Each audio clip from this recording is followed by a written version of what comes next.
All and welcome. Good afternoon, all, and welcome to the council meeting of the Wednesday, the 17th of November. Welcome the staff, the councillors, the media, the members of the public, and all those who are at home listening in as well. The Chief Executive is not here today, but in his replacement is Mr. McCann. So welcome, Mr. McCann. To be able to answer any questions that Chief Executive would normally answer. Extraordinary business. Do we have any? No. Declarations of interest. I have a declaration of interest today, which is going to be an item number 11, and the Deputy Mayor will take the chair for that item. Minutes of the last meeting. Alterations or additions on page 3. Page 4. Page 5. Page 6. So I'd like to move that was the accurate record of that meeting. Councillor Cameron, Councillor Latham, all in favour please say aye. It's carried. And there was just one alteration, I just missed it. The Awa Rata Reserve is now corrected. It wasn't, it was adjusted, but wasn't quite get where it should have been, but it is now. Moving over to item number 5, Biodiversity Advisory Group will receive those minutes. Mover for that, Councillor Latham, Councillor Lovett. All those in favour please say aye. Against, carried. Thank you. Page 9, item number 6, the Ashburton District Road Safety Coordinating Committee. Move in a second to what you received them. Councillor Rawlinson, Councillor Lovett. All those in favour please say aye. Against, carried. Councillor Floon. Yeah, I was just going to state item 4.3 on page 10. It's great that they're now going to do something about putting traffic control in the Gorge Bridge when the State Highway 1 bridge is closed. It's been an absolute disaster up to date when the State Highway 1 bridge is closed, and I know people who have been waiting for 20 or 30 minutes to get across those Gorge Bridge because there's been no one there to take control of the traffic. So it was good that they're going to do something. Just to burst your bubble, this has happened 3 times in my time I've been here, and 3 times has been the same result, and we've gone back the other 2 times and said need to improve. We get the answer back like we've had, that people were going to be helicoptered in to direct traffic, and it still doesn't happen. This is the 3rd time it's not happened. Perhaps we need to suggest a wee bit stronger to NZTA, because it's their road, that it actually happens. We'll go to Councillor Lovett first. And adding on to that, I was at the Rakawa Citizens Group meeting the other night, and they are concerned about the Rakawa Township itself, because people come in there, block up the town, and they're confused where they're supposed to go in shortcuts, and they are asking if they can actually have a group of people, citizens that live in Rakawa, that are part of a team that as soon as there's an accident they can get out there and either help direct the traffic down appropriate roads, you know, just to manage the whole situation, because they're right on the scene and they're seeing it. And I'm wondering whether that could be put with this as their concerns, and can something be organised out there for the future? I think in today's health and safety world that would not be appropriate, having trained people doing that. But could go to Councillor Rawlinson, and I have a suggestion. Just regarding the helicoptering, it came up in our meeting, and John Keenan from Mokakatahi and Timaru, who's very helpful, he did apologise for that not happening. He said they weren't aware that it hadn't happened until it was too late, and he said, well, it's no good them trying to drive there because the queues of traffic affect that, so they do need to be smarter about how they react. Okay, so my suggestion is that the Mayor writes a letter to NZTA showing our displeasure. Yep. of it, because this is the third time that I'm aware of that Mackay Bridge has been shut and the alternative route has been blocked up, backed up for kilometres. That's right. And we would like an assurance that these alternative measures are put in place. Yeah. So I'll craft a letter, send it round to you for your approval and send off to NZTA. Good idea, thank you. Great, thank you. Item number 7, Audit and Risk Committee. We need to receive those minutes. Councillor Floon, Councillor Brown. All those in favour, please say aye. Carried. Lane, you've got your light on. No. Now on to reports. Methven Cemetery clean-up funding. And Ian, is it? Yeah, Ian. Anything further to add to the report, Ian? Or Nothing further, Your Worship. Just happy to take questions. okay, questions, councillors? Councillor McMillan. Thank you. Through the chair. Hi, Ian. I was part of the Methven Community Board workshop where we saw saw the plan of the cemetery, and I know it's going to be presented to the Methven Community Board meeting properly at their next meeting in a couple of weeks. But just wondering, I've walked past the cemetery, I've seen the big piles. It definitely needs to be cleaned up, not arguing with that. But would some of this money include the planting that's required to sort of tidy up through there, or is it all going to be spent on just getting rid of the debris? Through the chair, at this stage, we haven't got firm pricing back that confirms what the actual clean-up cost will be. The request in the report is designed to cover all of that clean-up cost and the reinstatement of the track and to get the driveway cleaned up so it's back into its a very usable form. If there's some available funding after those work streams are dealt with, then absolutely yes, that would occur. Thank you. And just supplementary, would this be loan funded, or would it end up being a targeted rate through to Methven people? How is that going to be paid for? It might be Paul or Methven Cemetery. How's that funded? Through Mr. Mayor, general rate. General rate funded. Right. Yep. Councillor Wilson. Thanks, Mr. Mayor. Have Parkton Reserves ever thought about living within their budget? They get a huge budget. Surely, with we're looking at inflation times. Obviously, the council is going to have trouble keeping to our projected rate increase. Surely Parks and Reserves can make sure that they live within their budget. This must be part of Parks and Reserves expenses, surely. Through the chair, this is a left field event that's come as a result of the weather, which has created the issue that we have before us. So certainly not something that was planned. We wouldn't foresee it having to occur for probably 30 years, the actual clean up to this extent. So it's as a result of the unforeseen weather event we experienced. Mr. Fabish could reply to. Thank you, Mayor Neil. I think the point to highlight here, it's actually an opportunity. The weather event is devastating, and we've got a major mess to tidy up. But in the next 5 to 10 years, we would have had to look at an expansion within the cemetery. So it's an opportunity while the contractors are on site tidying the mess up. As part of the plan, you'll see it allows for an extension to cover us, Ian, I think for up to another 30 odd years, isn't it? It's quite significant. 30 to 50. Yeah, this would have come back to council in the next LTP for consideration anyway, but that weather event has just hastened it. It's certainly nothing that we ever budgeted for. The weather event just brought it upon us. Councillor Wilson. I still think Parks and Reserve should be able to live within their budget. Most organisations, if private enterprise, you live within your budget. You can't just go bleating for more money all the time. I still think you should live within the budget. Councillor Cameron. That was my point exactly. Parks and Reserve, I presume you have mowers and you have diggers and you have staff. Can't we? And we presumably propagate some plantings.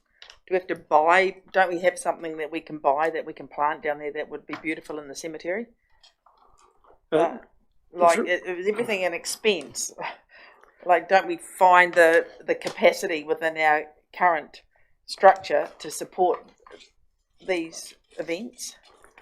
Through the chair, certainly for the reparation of the actual site itself, the majority of this cost is cleaning up the forestry mess. So that's after the trees have come out, it's the root balls, it's the forestry slash. It also includes the slash from the last harvesting exercise that took out the strip on the far eastern side. So all of those stumps and slash was still there on site as well. So this will clean up the entire site. And so from the previous exercise, can I ask another question, please? From the previous exercise then, is that not part of the deal that they take the stumps out and things?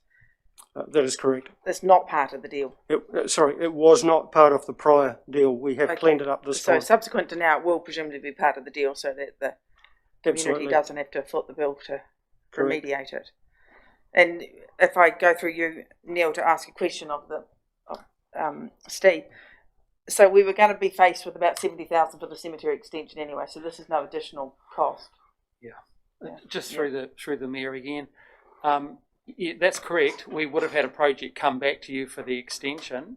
And bear in mind, when you're extending cemetery land into forestry land, it's not just a matter of just clearing the top and the stumps and you're able to inter deceased people straight into it. You've actually got to re-prepare that land that's compacted quite heavily and to meet a certain standard. Otherwise, you have ongoing issues with land stumpage and unsuitable surfaces. So, Councillor Mackay. Mr. Mayor, I'm just wondering if someone could explain to me, please, the background.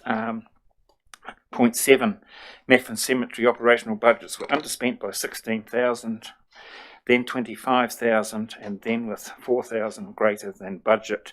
So along the lines of Councillor Wilson, these funds have obviously gone somewhere else, so why can't they be pulled back from somewhere else and then the bill would only be 25,000?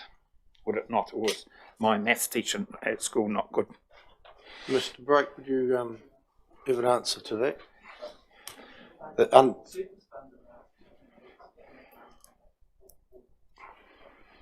Yes, through to me. Yes, you can bring it forward with the decision today, but it hasn't been. The underspent funds from 2-3 years ago, You can. they can come forward today. Yes, but they haven't been carried over previously, so you'd have to make the decision today to bring them forward.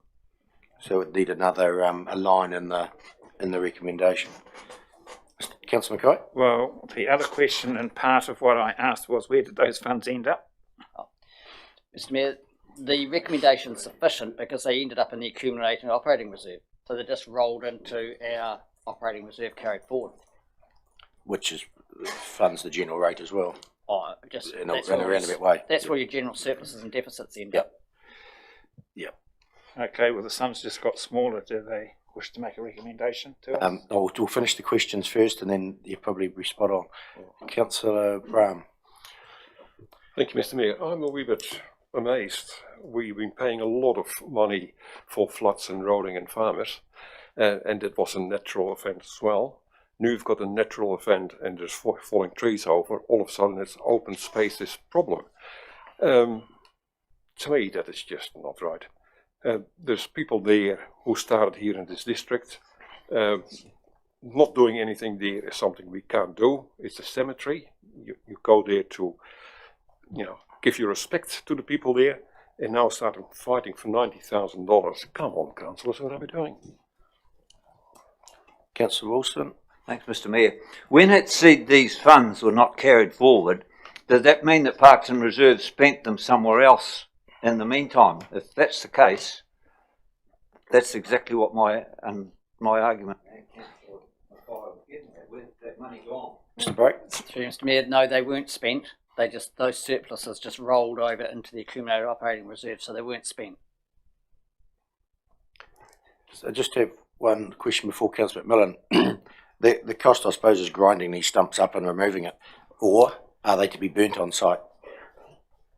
Through the chair, we've considered the several options for disposal. One is burning, and obviously the smoke and time that would take has been a significant consideration around the risk of the breeze and smoking out the town for a prolonged period of time. The other aspect is by grinding the stumps, we have had the estimate of 2,000 cubic metres of mulch that will be created that we will be able to use on the site for revegetation, plantings and rehabilitation of the site going forward. So we'll be able to use that probably not just on that site but around the township as well. Okay, thanks. Councillor McMillan? Just got one question, then I'd like to move it if I could. Right. Is the cemetery, it's closed at the moment to the public, is it still? Through the chair, no, the gates are open. They are open there is some now. tapes down the eastern side. Yep, okay, thank you. I would like to move this, and I see it says incurring up to 70,000, so hoping that it's get a quote for lower than that. Okay, before I get a seconder, Councillor Mackay was thinking of adding something in. But you want to Mr. add? Brake said that wasn't necessary because it was in. Did he say that? Yes, he Yeah, did. no, that's correct. The recommendation is fine as it is, because we're not actually asking to carry forward, we're actually asking to take the money out of the accumulated operating reserve where it actually came from. So by that cost centre running into deficit, that will achieve that. Okay. Councillor Mackay, happy with that. Councillor Brown? I will second this motion. Okay. Moved. Councillor McMillan, seconded. Councillor Brown, open for debate. Speak to the motion. Speak to the motion, Councillor McMillan. Councillor Floon? Yeah, I actually support the recommendation. To me, it's a good idea. And when you look at the photo and after having visited the cemetery, it does need a little bit more light let into it. As someone said, to take the moss, stop the moss and the lichen growth on the headstones and that sort of thing. And then when we're only looking at a net cost of $25,000 after following Councillor Mackay's mathematics, we're only looking at an extra 25. I support it. Councillor Mackay? With the question satisfactorily answered by Mr. Brake, Mr. Mayor, I support. Also, I was going to support it anyway. Mr. Brake didn't know that because I was up there on the weekend and had a look around, and it's an absolute disgrace at the moment. Yes, admittedly it was raining at the time, but the track round, I probably went the wrong way, but I turned right when I went in, and you could just get along there, and it's really unsightly. Also, what disappoints me a wee bit is that I know that in the past 10 or 12 years we have been warned by the locals that if you don't take all the big trees out, forget it. Just take some out and the rest will topple over. And it's just another one of councils, not necessarily this council, but councils not listening to their bosses who are the constituents, and because the constituents know what happens to trees in Canterbury after rains, big high winds, wet seasons, etc., etc., etc. It's a disaster for tree life, and we've seen that in our forests. So that's my disappointment, but we have to do this and fix it up. But the cost is now less in roundabout ways. Thank you. Thank you. I know we're in debate mode, but I do have one question. If this motion passes today, what's the time frame to get it tidied? Through the chair, this absolutely as soon as possible. Right. We're just finalising the pipes at the moment. Right, great, thanks.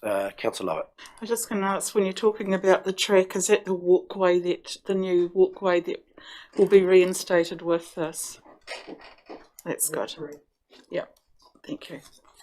Councillor McMillan, right to reply. Right to reply. Yes, I think we do need to vote for this. As Councillor Mackay said, it is an absolute mess. The piles of debris are about as high as this room, and there's about 3 or 4 of them along, and it just needs to be sorted out. And I think once we can look at the plan at the community board meeting, which will then come to council, and reinstate the walking track, which the Methven Lions put so much effort into putting through there and beautify it up. I think it'll be a real credit. Good. I'm going to put the motion. I'm in favour. All in favour, please say aye. Against? Carried. Thank you. Next item is number 9. Ashburton District Parking Strategy and Ashburton Town Centre Parking Management Plan on page 19. Welcome, Emily and Tony. Anything further to add to your report? Thanks through the chair. Nothing further to add. Questions, councillors?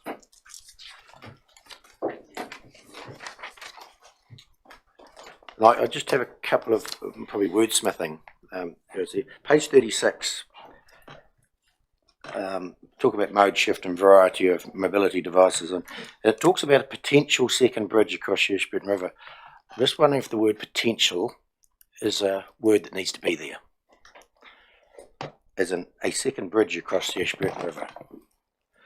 We can remove the word potential, yes. Great, and the other one I had was on page 44, electric vehicle charging. Talks about the charges in Rakaia, and it says in Rakaia, adjacent to the domain in public toilets. There's no charging station beside the domain, but it is beside the public toilets. Two different spots, but I think you're meaning the same spot. Yes, we are. I think we refer it to the salmon site? Yes, we are. I think we call it that. We'll change that also. Yep. Thank you. And that was all I had. Councillor Cameron. I have a few questions, please, with your indulgence. One of them is we're going to facilitate EV charging with providers. When do we begin that, and what does that involve? Through the chair. Thank you, through the chair. So we haven't started that process, but that would be something that I'm assuming perhaps our property team might look to be doing with the likes of EA Networks to discuss if there are further. That was, I understand, 1 to 2 years, I think, was in the report. Yes. I think, if I'm correct, do we have 3 EV chargers down there or 2 EV chargers? We have very few EV chargers, so that probably needs to be looked at quickly. Yep. Can I carry on, please? Yep. Age-related policy parking, page 96. What's the view on that? No, I'm looking at the original Stella report when I say page 96. Haven't gone to the attachment. So thank you, through the chair. On page 46 of the action plan and the Ashburton District Parking Strategy, we've got reference to updating the mobility parking policy to include age-related parking for over 80 years. Through the course of the deliberations discussion, what we'll be doing is bringing a paper back to council around what that could look like. It may not look like a policy that sits, may not look like something that sits within the mobility parking policy, but something that stands on its own.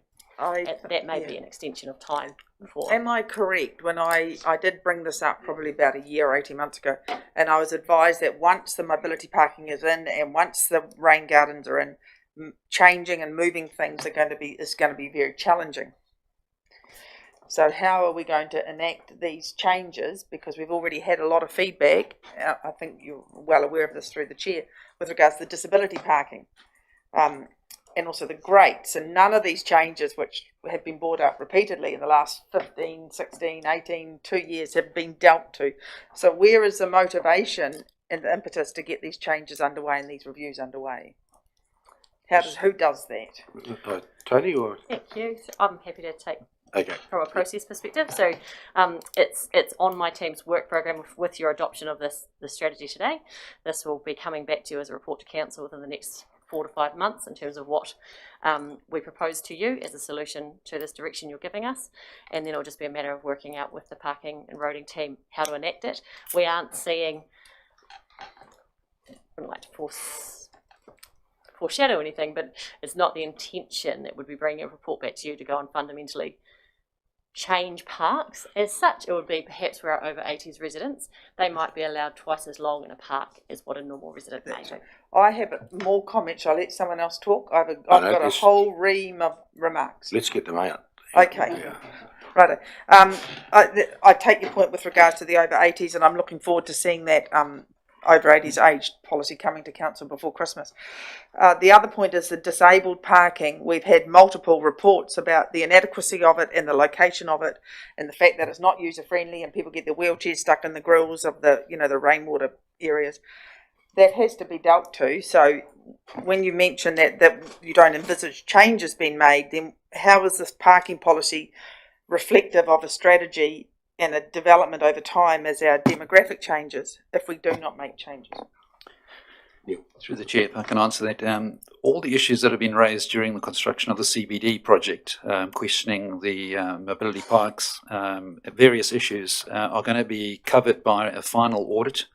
So we've taken note of all these issues that have been raised, and they'll be included in the final audit, and then we'll get that audit and then look at what sort of planning and programmed work we can undertake to rectify those. Will that audit come back to council? Yes. Great, thank you.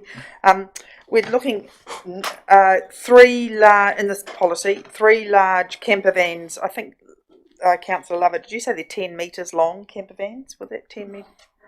Whatever long they are. 3 large camper van parking in the West Street car parks that I think was anticipated, or trailers.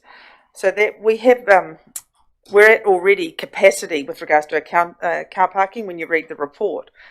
So if we take off, and I understand people in camper vans do want to shop, I don't know that they want to shop as regularly as local people in normal cars. So it's a matter of priority. Do we seriously as a group want to remove conservatively 10 car parks permanently for camper vans or trucks with trailers? There's not that many trucks with trailers or come into town to shop, and there's very few camper vans, although I concede there is some. This is if you mark them as a permanent camper van or a truck and trailer car park in the West Street, they're gone burger for everybody else.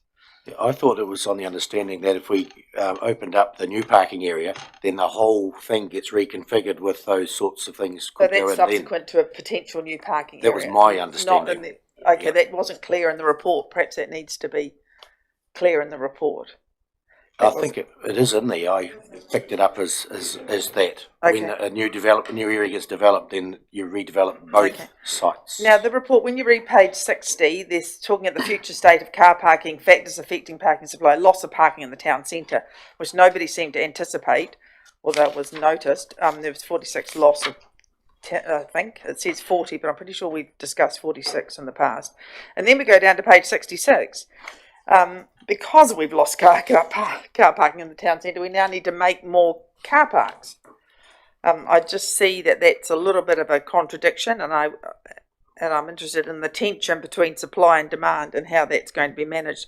In the report, it talks about the ageing of our population, and we're about 15% older than the rest of the country, I think.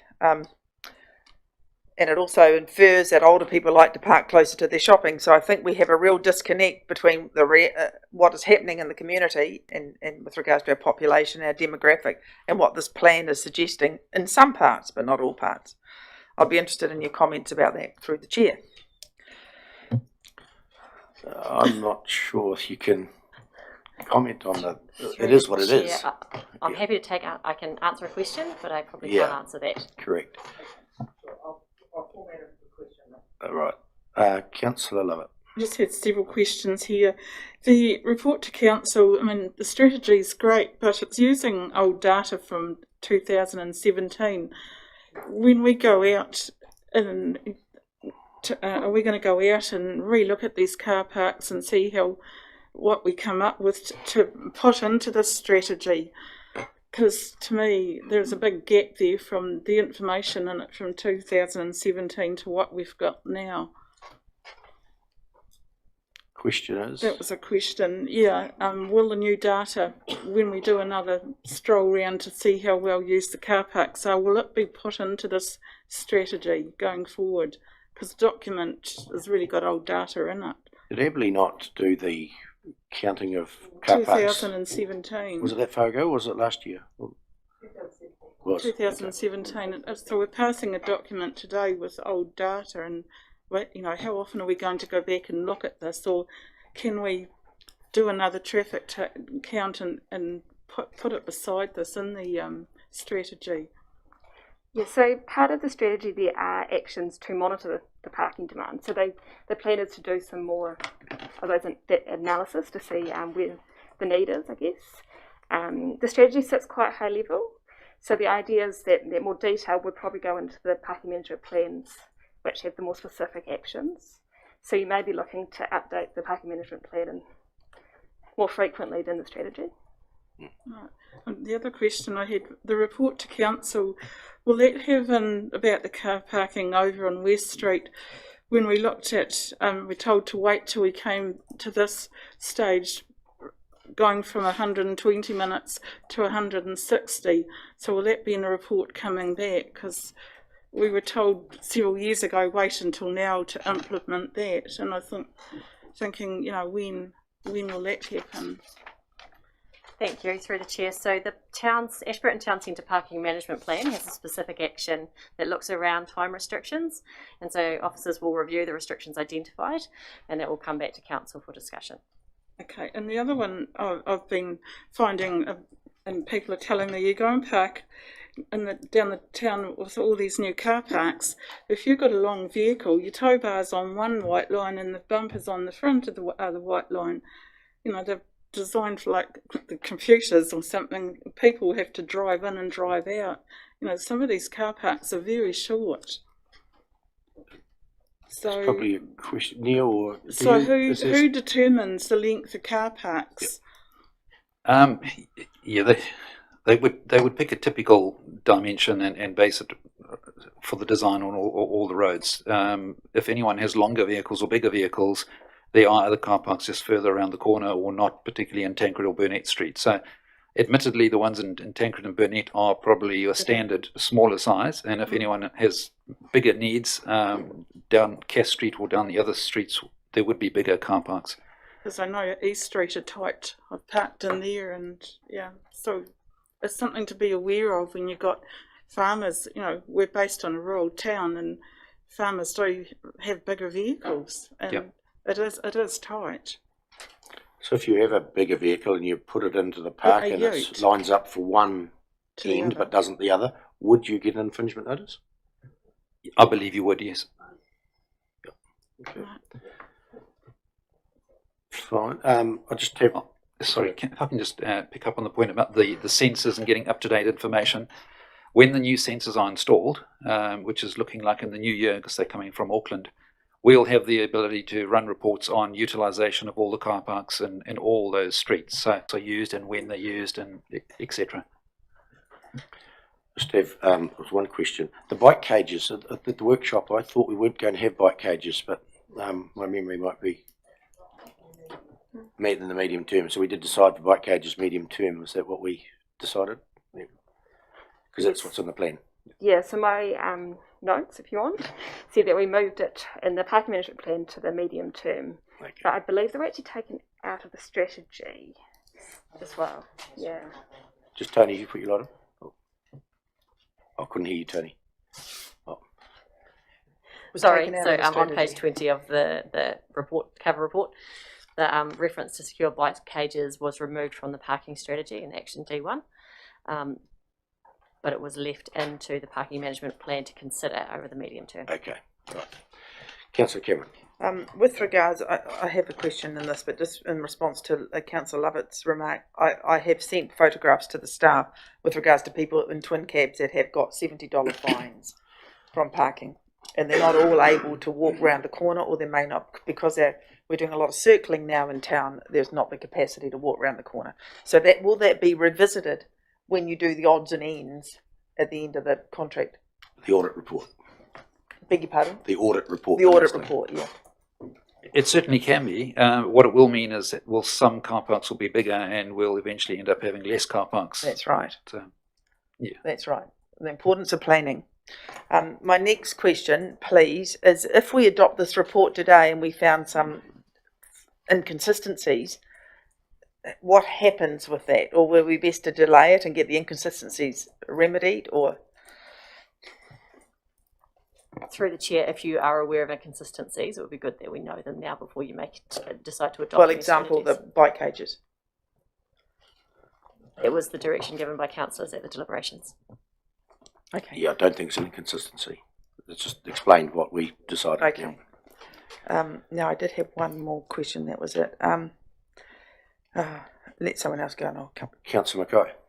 I kind of got my... Thank you, Mr Mayor. I kind of got my tongue in my cheek here, I guess.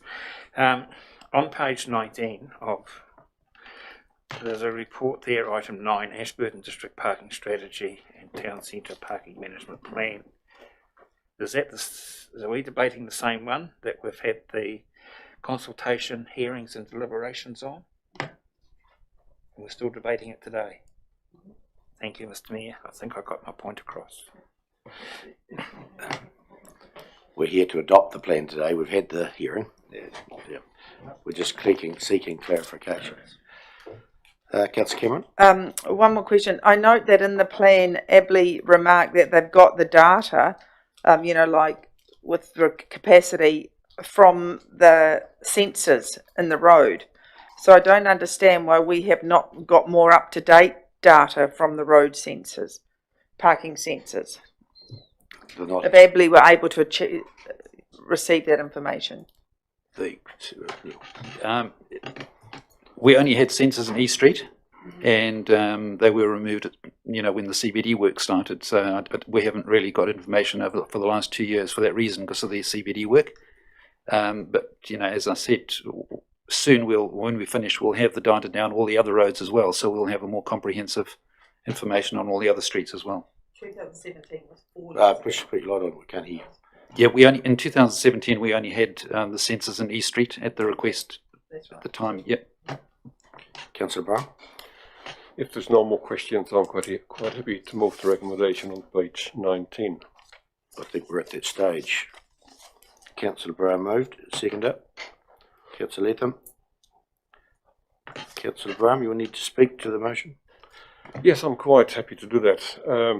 I know it's been a pain in the butt for some people here at council, how we got here and what we're doing. We have to think also on the future. I know I've got a big truck as well. I can park it quite easy. No hassle in the middle of town. If I can't find a spot, the biggest spot's on the main part here, just along the main highway. We have to learn to live within the place we're living in. We can't just put all things bigger and wider. We might have to walk a wee bit. We have to make it a real nice place for all different people, not only cars. It's people walking, bikes, motorbikes, and I think we're going to achieve that. We will have made some mistakes. I'm sure we can fix them if it comes up. Councillor Latham. Thank you, Mr. Mayor. I support the recommendations, and following on from what Councillor Brown says, the whole of the CBD district area looks absolutely fantastic, and it is going to take some time for us and our citizens to fit into the new system, so to speak, and the new parking sizes. I know I have a reasonably large vehicle. I can still park on East Street, but it's not quite as easy as it was. I think they have shrunk them a wee bit, but if I can't get in, I just park by Braille. Councillor Rawlinson. I'll be supporting the motion too, and we have to adapt to change. And I've already been seeing some public comment in the social media about people who visited here and how they think the town looks fantastic, which is great. And as others have said, it'll be a bit of a moving beast for a little bit longer yet. And I think the three documents that we've just had presented to us, the strategy, the management plan and the summary, were excellent documents and basically encompassed everything that we've discussed over the last 12 months or 17 months. So I'll be supporting it. Any further speakers for or against the motion? Councillor Falloon? Yeah, I'll be supporting the recommendation. I mean, the current report we're working on is 10 years old. It's probably before even EVs were even invented, type of thing. So it's good that we've got a plan going forward which encompasses our walking and cycling strategy and that sort of thing. So it has my support. Councillor Cameron? I won't be supporting the motion. I think there's little flexibility in this plan, and I think we need to be more flexible going forward. I'm disappointed with regards to the EV vehicles and that we haven't had more development of that, and the EV bikes. I'm also disappointed with regards to the development of a car park essentially for the PCG building, and I'm disappointed with the size of the vehicles, and I'd like to see more capacity in the town and people not getting fined for having oversized vehicles.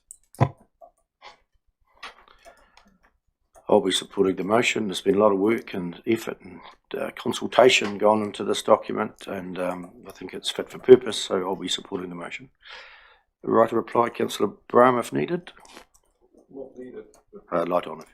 not needed, but a wee thing came up to me after Councillor Lethem was talking about a big and a small car. Being grown up in Amsterdam, it was quite interesting to see one day when I was working in the middle of Amsterdam, a big car trying to park along the canals. He was just really trying to get in, and this little car just put it in, went out, locked the door and walked away. And he said to the guy in the big truck, "My place." He kept backing out and said, "It's in the water now." Sounds like a Bean movie. I could put the motion. I'm in favour. All in favour, please say aye. Against. Do you want that recorded? No. Passed. Carried. Thank you. Next page, next item is on page 102, Regional Waste Minimisation Coordination in Canterbury. And Hernando, welcome. Anything further to add to your report, Hernando? I don't have any other report. I would just like to emphasize that we have been approached by the Canterbury Regional Waste Committee to seek approval from Council, and to date, all of the 9-member councils were just waiting for Ashburton and Kaikoura to give their approval. Yep, thank you. Council got the page? 102, yep. Questions? Cost to the council, Hernando, this council? The contribution will increase by around $4,500, and it will be paid through the waste minimisation levy, which is no cost to directly to council. Yes. Yep. Thank you, Councillor Floon. Yeah, first question is, and to me, we seem to be seeding in another bureaucrat into a job type of thing. But first question is, it's only going to be a job for 2 years, but in the recommendation, it's got, and this amount is adjusted annually for inflation. And when I read the job description, it looks to me like it's a permanent job, not just a job for 2 years. Can someone please clarify? Hernando? The job description was provided to us by the committee, and we were not able to review the rationale behind that. So I cannot really answer that question at the moment. The term, it's a fixed year, it's 2-year fixed term. Yes, that's the proposal. Yeah, so that's the proposal, so that should be in the, whoever gets the job will be aware of that, no doubt, because that's what we are passing today on the understanding of that. Councillor Mackay? My question, Mr. Mayor, is why was Environment Canterbury, so why will Environment Canterbury be approached to host the position? I asked the question because I believe that Environment Canterbury, the Regional Council's responsibilities, are different to that of a TLA, and I think back to the wonderful work that we've done here in Ashburton through our Craig egging us along. And we really got something to be proud of in Ashburton compared to other towns, even in the Canterbury region. So why Environment Canterbury? Because I believe their functions are totally almost totally different to us. We're doers out here. And I think we've done a good job. That's why I'm asking the question, why ECAN? If you're going to host the person across your city council, or who knew he was Waimakariri, I would have been, yay, let's do it. But now I'm thinking twice about it. Why Environment? Hernando? Yeah, I really cannot answer the question at the moment. Councillor Macmillan was in the meeting. Yeah, I was at the meeting. Thank you.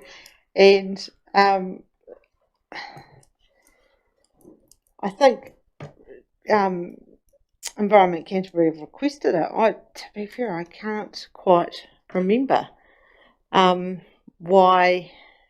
We had this meeting quite a few weeks or a long time ago, and I'm just struggling to remember why. Neil, I can just suggest, I think Councillor is correct. We were very fortunate in having a person who was very involved in that area, and we covered waste minimisation in really good detail. Other councils, unfortunately, don't have that luxury, and they see the benefit of getting someone who can collectively work with all of them and provide that expertise. It certainly is felt by the committee that other councils could benefit significantly. We probably less significantly, but now that Craig's left us, it can only help that we have a consistent approach and we work together just for the next 2 years, because all the councils are required to review their waste management and minimisation plan. So it's a big chunk of work on top of normal business as usual for staff. And this resource is seen to add value by providing that sort of expertise across all the councils. I think that's why they looked at that, and then why Environment Canterbury were requested or involved. I can't comment on that. Councillor Latham. Thank you, Mr. Mayor. Paragraph 2 in the background notes, it says it was reported that there are regional collaboration opportunities not being taken up as staff of member territorial authorities are fully committed with business as usual tasks and their own projects. It escapes me somewhere. I can't understand it, why inviting Environment Canterbury to be part of this is going to solve those problems. Can someone enlighten me? I think what they're suggesting is that they need a resource to assist, and at the committee they discussed who's going to host this resource, where's this person going to sit, and the suggestion was Environment Canterbury.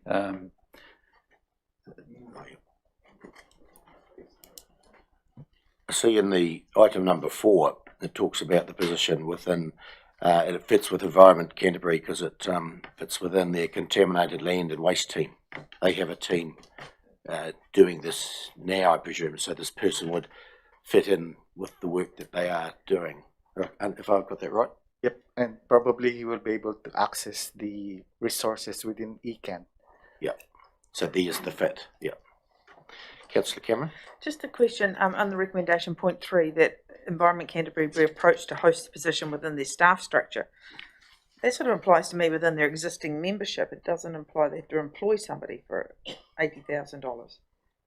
Or are they going to employ somebody to do it? When you read further down, it says you're going to employ somebody, but that sort of sounds to me like they're going to do it within their current headcount. The idea was to employ somebody and ask ECAN to host the position. Oh, so they're an ECAN staff member. Okay, beg your pardon. Thank you. Councillor Rawlinson? My question's actually on the same paragraph on page 106, that Environment Canterbury be invited to rejoin the committee. So just for the sake of history, obviously they've been there before and left for whatever reasons, or does anybody know? It's in the report. They didn't see it as a fit back then, whenever that was. I'm not sure how long ago it was. I was on the committee for 6 years. And they weren't there when I was there, so Liz has been there for 2, so that's 8 years that we know of. They haven't been there. Not sure when they left. But if Councillor Mackay would know if they were there, probably were there when he was a councillor on Environment Canterbury. But yeah, can if you know. Yeah, only if you know. I think the territorial authorities wondered what the person was actually doing, so they decided to do something about it. That's why I've been questioning. And Mr. Mayor, if I can, my question is: can I please disagree with you on that the person within the contaminated land and waste team will be of benefit to the Ashburton District Council? I ask the question because I believe that contaminated land is a totally different function than looking after rubbish and waste. Would the rubbish not put there previously cause the contaminated land? Contaminated land's been and gone. I don't think so. I think it's still there. The issue, but the land is still there. Yep. Stopped or whatever, that's why it's contaminated land. Yep. Councillor Flown. I note in the job description, it's two of the things are to progress waste minimisation and to progress management initiatives. I look at it from a practical point of view. What does it mean? Examples, please. So the position will help all the 9 councils that are member of the committee on their waste minimization effort. And with the new circular economy policy that is being introduced, there will be activities that will push for waste minimization from within the production point up to the disposal. Which leads me on to my next question. We did have an expert who has now moved to the North Island. Are our procedures and protocols in this area up to date? And if we do contribute to yet another person being on a regional basis, will we get any benefit back from it because we've already had the benefits from employing our own person? Yeah, if I can answer that through the Mayor. The big chunk of work is the preparation of the waste management and minimisation plan to comply with the new legislation for waste and recycling. It's a big chunk of work which typically gets undertaken now leading up to our long-term plan. So in the waste management and minimisation plan, there'll be all sorts of programs, projects, action plans that will come out of that, which feed into our long-term plan for the next 3 to 10 years. So it's not as if you need that resource all the time.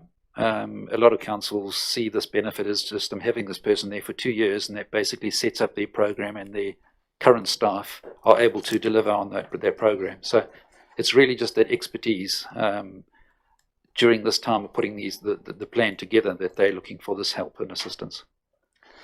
So what it is hoped for is this extra employee will develop these programs over the next 2 years. But when I actually read the job description, actually doesn't say that. It says about helping this and doing that. And to me, it just looks like a continuing job rather than a one-off project. And to me, you're not going to get an adequately qualified person for 80 grand to be able to do that. As I say, to me, it seems rather pointless. Okay. We do have the Chair of Environment Canterbury, Jenny Huey, coming on the December 15th meeting to Council. So there could be some questions there for you on this and how he can fits in. So that may answer a few questions that we haven't got answers for today. Councillor McMillan. Just looking at the recommendation,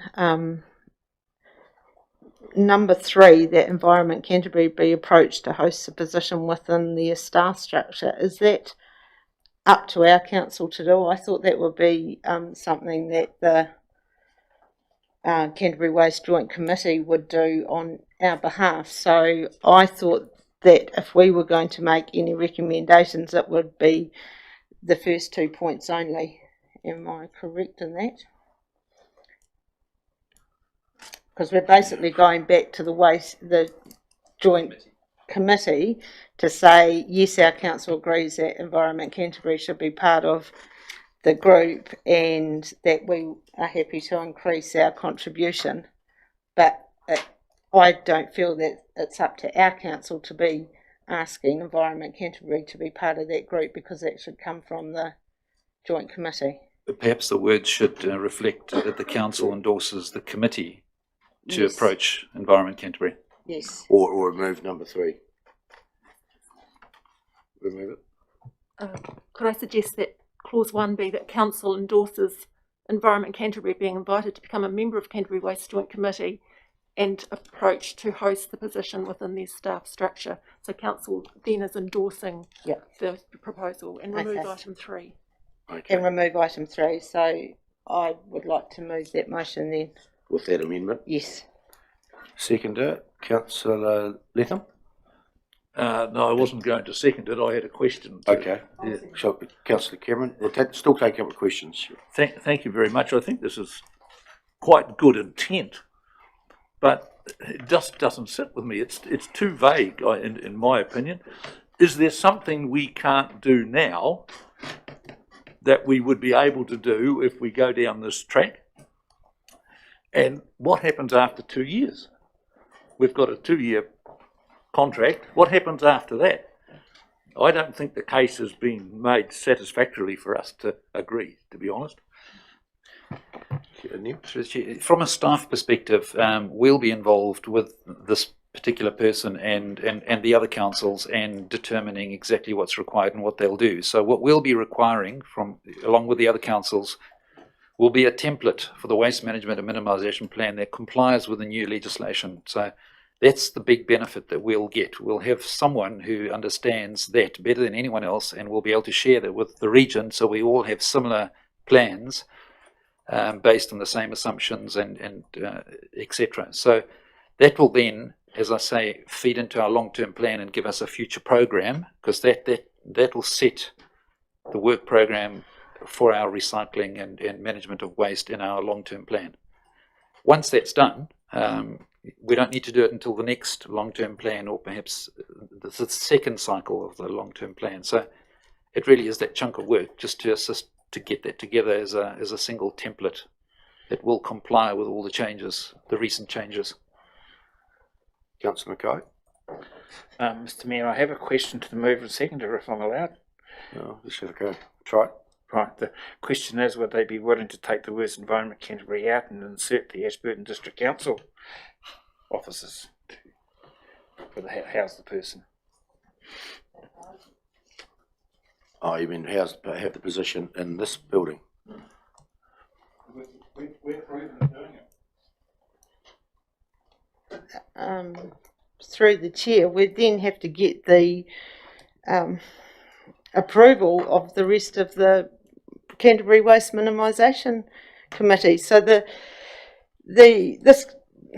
recommendation went to our committee, and we discussed it, and all those that were there were happy with the position being created.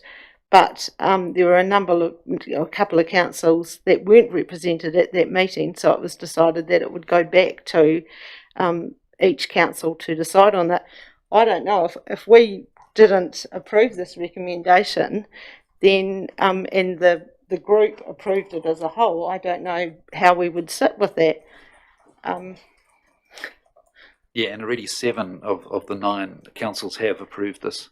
Yes, so it would seem silly. It's $5,000 that comes from the levy anyway, so it's not coming from council. It's not coming from us. It seems to be a big discussion for $5,000. We love the detail. Councillor Floon. I would like to move an amendment to clause 2 of the recommendation, in order to keep these people honest, that we take out, and this amount is adjusted annually for inflation, and put in there for a period of 2 years only. You just seconded for that amendment? Second, Councillor Floon. Yeah. Debate the amendment. Nothing to debate. I'll put the amendment. Councillor Latham. I'll put the amendment. All those in favour, please say aye.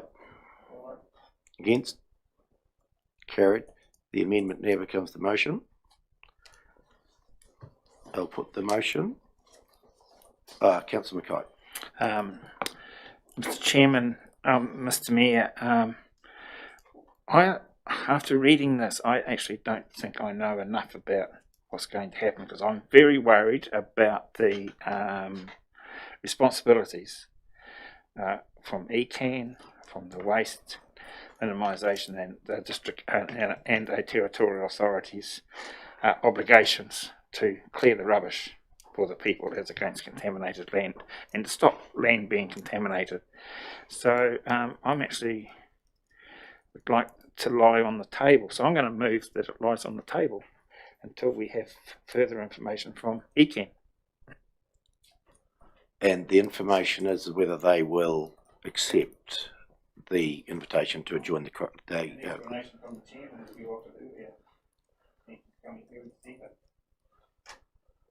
okay. Do we need a second to let it on the table? We do. Is there a second to let the motion lay on the table?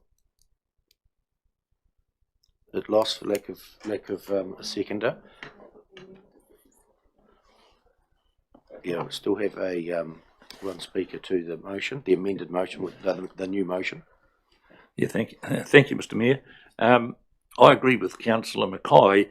I don't think we do know enough about this, but I support the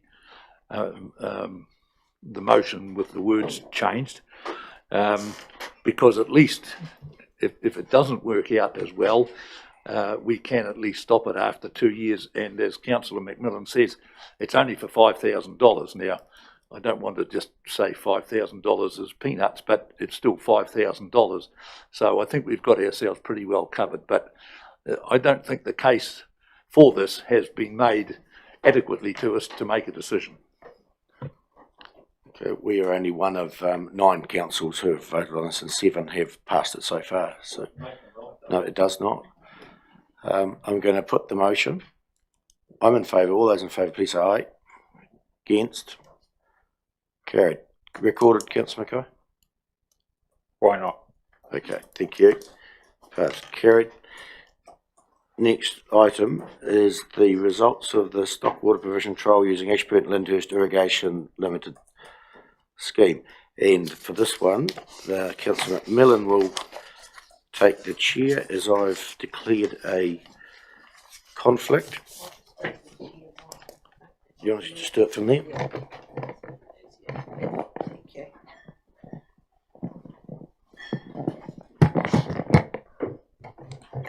I'll just get to the page, sorry.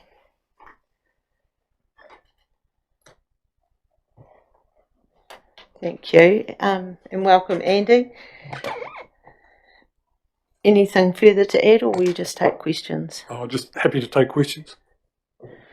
Any questions for Andy on this? Page 114. Councillor Mackay. In the report, and I can't find the exact paragraph, but I think it's in the agreement with Ashburton Lyndhurst Irrigation that when the races are closed, they won't be rated for them. But it also mentions that the main races will stay. So who's going to pay the rates? I'm thinking a year out. Who's going to pay the rates to maintain those races when the present ratepayers, stockwater race ratepayers in the Ashburton Lyndhurst scheme are no longer there to pay rates? No longer being serviced, to pay rates. Yeah, through the chair. So there's quite a bit of work to be done around rating in the stockwater network, and certainly what happens around race closures, particularly where we're talking about a fairly large scheme area. And that I made a reference to that in the report, that required a bit of further discussion around what we might do. You councillors will remember that I've spoken previously about a concept where we may close a waterway from a stockwater rating standpoint, but the waterway may remain open for other values, in which case it would be necessary to identify the beneficiaries of that service for those other values. And that's where it may transition from being stockwater ratepayer to perhaps a general ratepayer, perhaps. But again, no decisions have been made around that, and we have to do a lot more work. Is it possible to write in any further reports that Aoraki Environmental Consultancy were in favour of this recommendation today because of more water in the Ashburton River?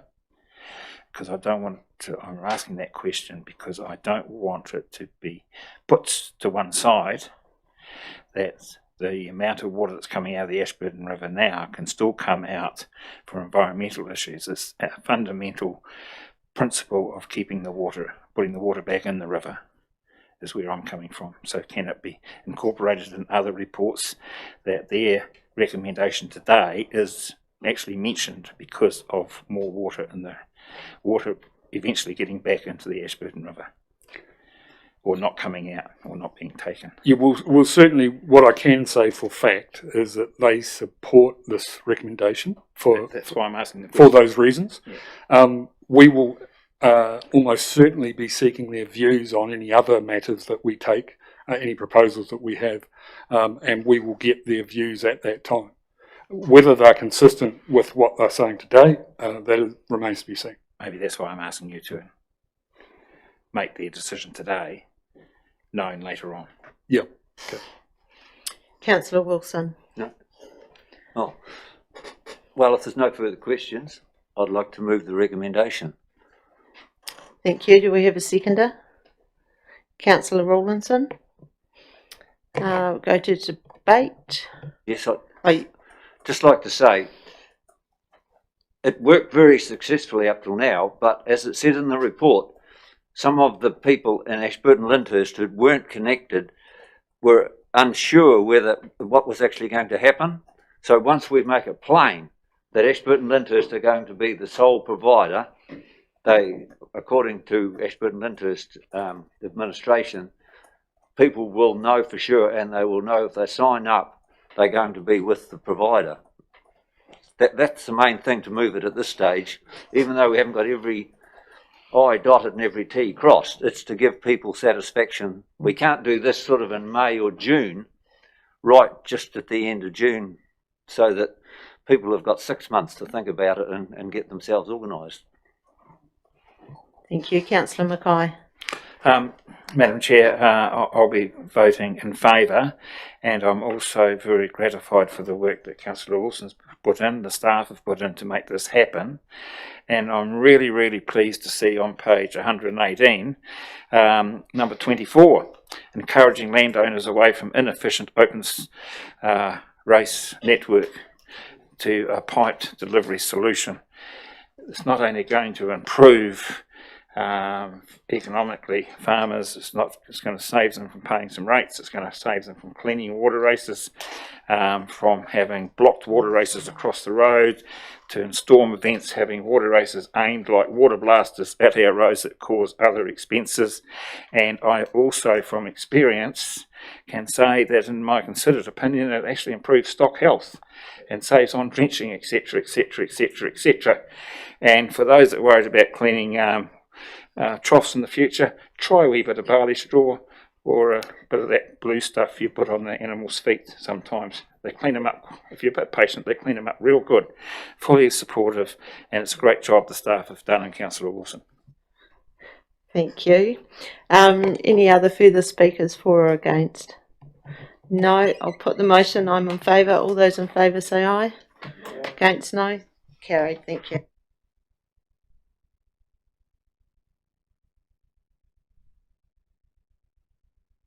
Thank you, Councillor McMillan. Moving on to the next item of business is the financial variance reports. And we'll just go through the September report. Not all. Which is on page 153.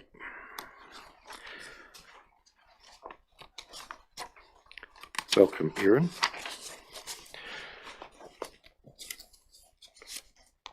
I'll move through them reasonably quickly and stop me if you have a question. 154 and 5. 156 and 7.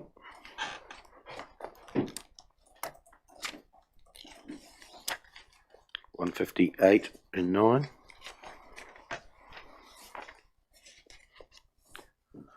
160, 161.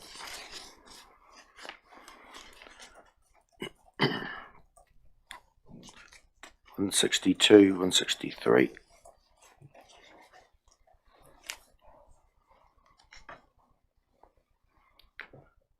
Councillor Flynn. Yeah, sorry, just caught up. coming back to page 156, I note depreciation is running at 38% of budget.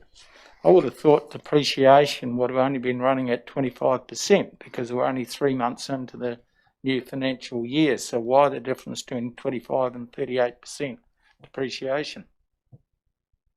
Through the chair, that was noted this morning when I was reviewing it, and there's an error in period 3, which we are reversing out as we speak.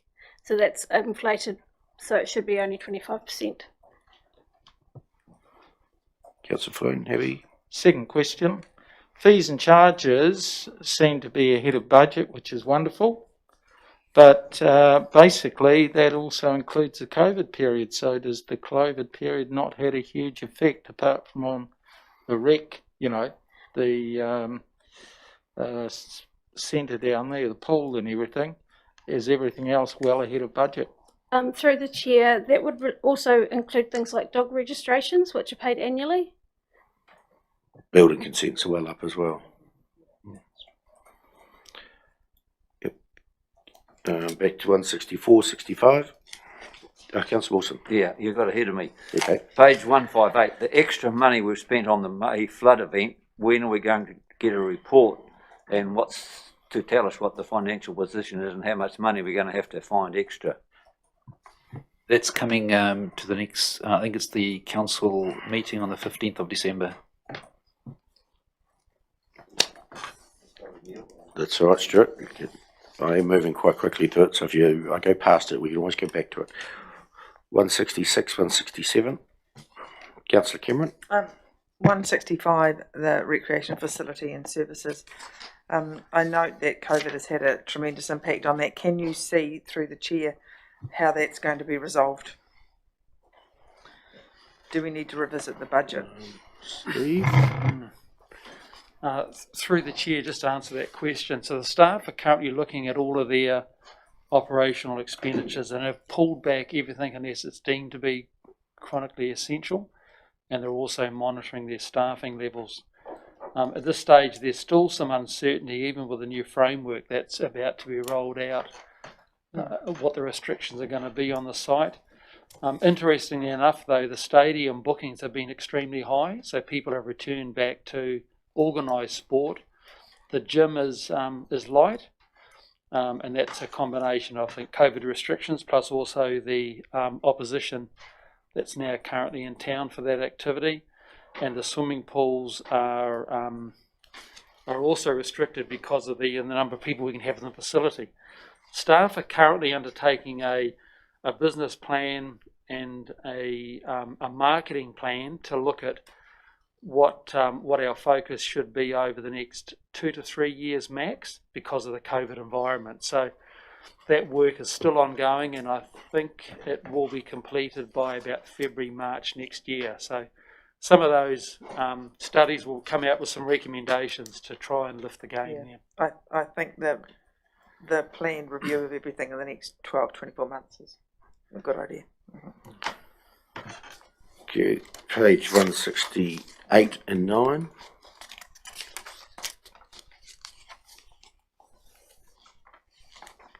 $170, $171.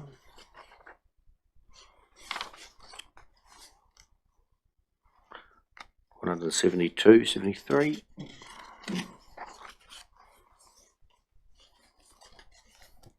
$174. That's Stuart. 172. Animal control looks to be going to have a disaster year. We've used 82% of our budget already. Or the income is up. Thank you. Through the chair, you'll recall before that we were speaking about the fees and charges being higher. That's a full year of dog registrations, and there may be some other income that's due in before the year end. It'll be the pound, Stuart, when they pay their fees at the pound.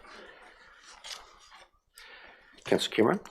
I don't think it's addressed in this document. With regards to the first tranche of money from the Three Waters, is that all come through and all through the chair, all sorted? Yes. Yeah. Great. The full $8 million, is it? It is in here somewhere. I think it was only 4. Yeah, I thought I saw there was a gap in it. Yeah, the invoice for the outstanding has gone, so I'm not sure if it has actually come in yet, but it's in the process of. Yeah, well, there Mutas, was I believe. mentioned that there was a delay. Okay, page 1767.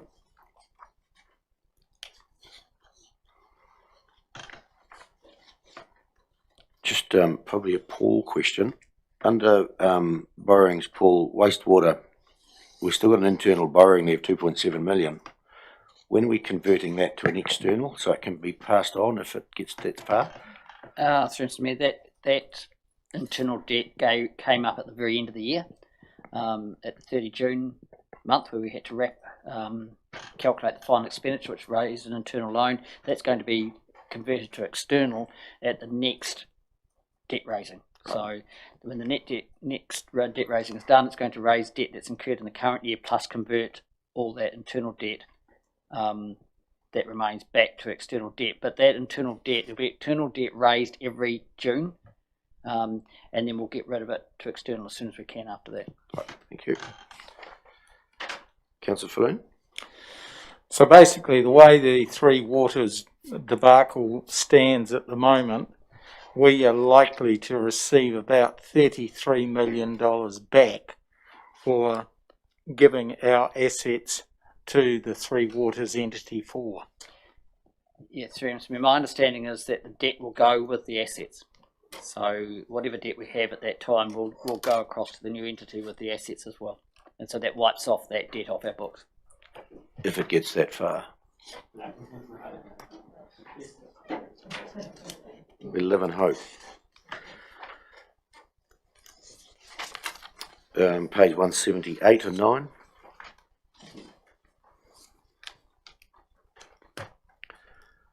It takes us to the end. Do we need to receive that?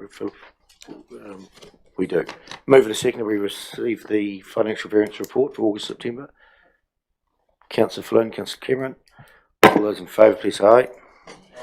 It's carried. Move on to the Mayor's report. Oh. Yeah, we might do the public forum actually, because Mr. Ross is here.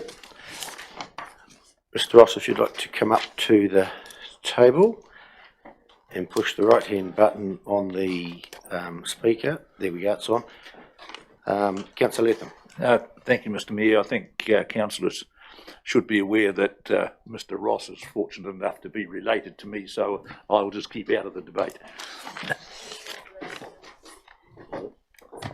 Good afternoon, Mr. Mayor. I understand you're back from a short break, so I hope you're all nicely refreshed. Fully. Neil, also good afternoon to councillors, and thank you for giving us the opportunity to come along and present our case. Introduce myself. For those of you who don't know, I'm Jock Ross, and I'm representing the Lagmore Ross family. And I'd like to introduce Linton and her sister Alison Barrett, Linton Ross. They're representing the Ruapuna side of the Ross family. They've come up from Timaru today for this, so they're South Cantabrians, but they started their life in Mid-Canterbury, so don't be too hard on them. Just thought I'd just run through the Ross history a little bit. My great-grandfather came to Mid-Canterbury in 1880 and started farming in Lauriston, and his oldest son, who was my grandfather, started in Lagmore nearly 100 years ago. My brother farms that property now. The wider Ross family have accumulated a lot more land since, and until my cousin Charles, who some of you will know, joined the other side and became a townie, we had 7 Ross households in the district. Myself, brother, a cousin, 2 sons and 2 nephews. Lagmore School, the Rosses at the Lagmore School are the 4th Ross generation at the school, and the 5th generation of Rosses are now working the land. So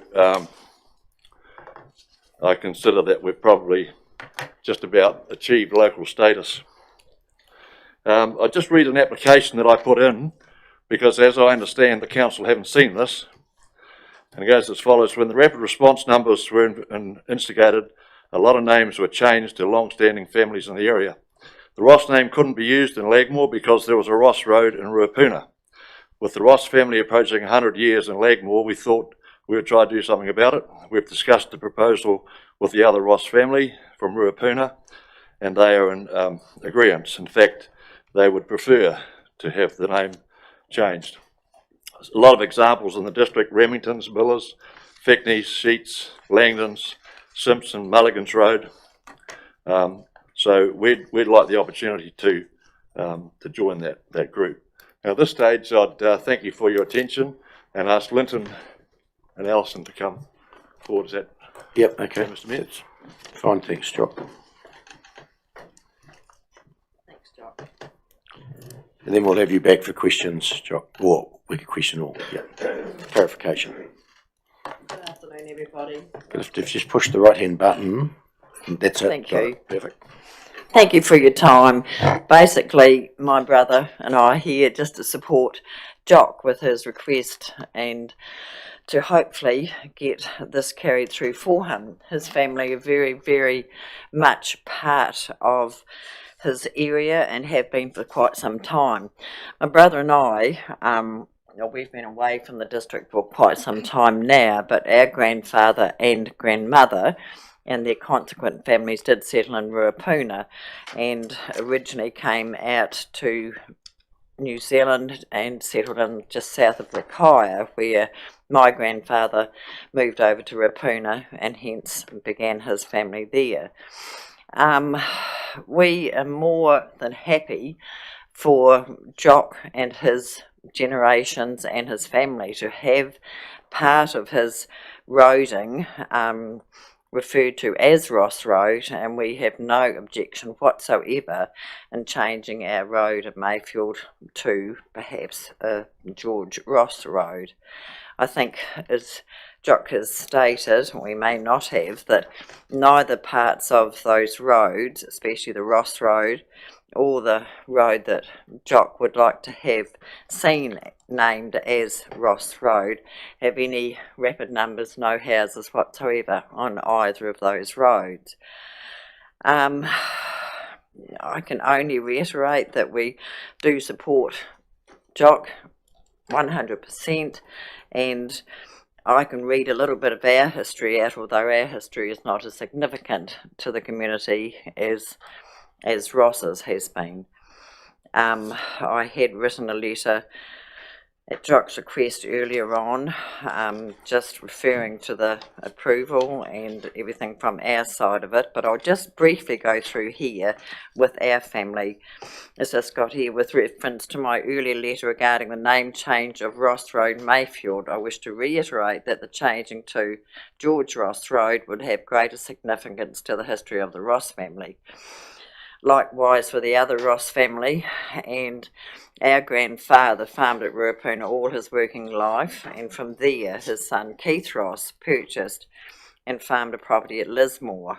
Following this, a shift in Mount Summers saw another generation of his family farming in that area. George Wilson Ross and his wife Maud were well-respected family in the community and finally retired to Ashburton, where they spent the rest of their lives. I cannot imagine that there would be any confusion with the other Ross family, and would equally acknowledge the significance and contribution each family has had in their respective areas over the past generations. So I do, as my brother does, support Jock 100% in the possibility of having a road named after his family, and to the changing of our family road too. Is that right? Yes, I'd just like to reiterate that too.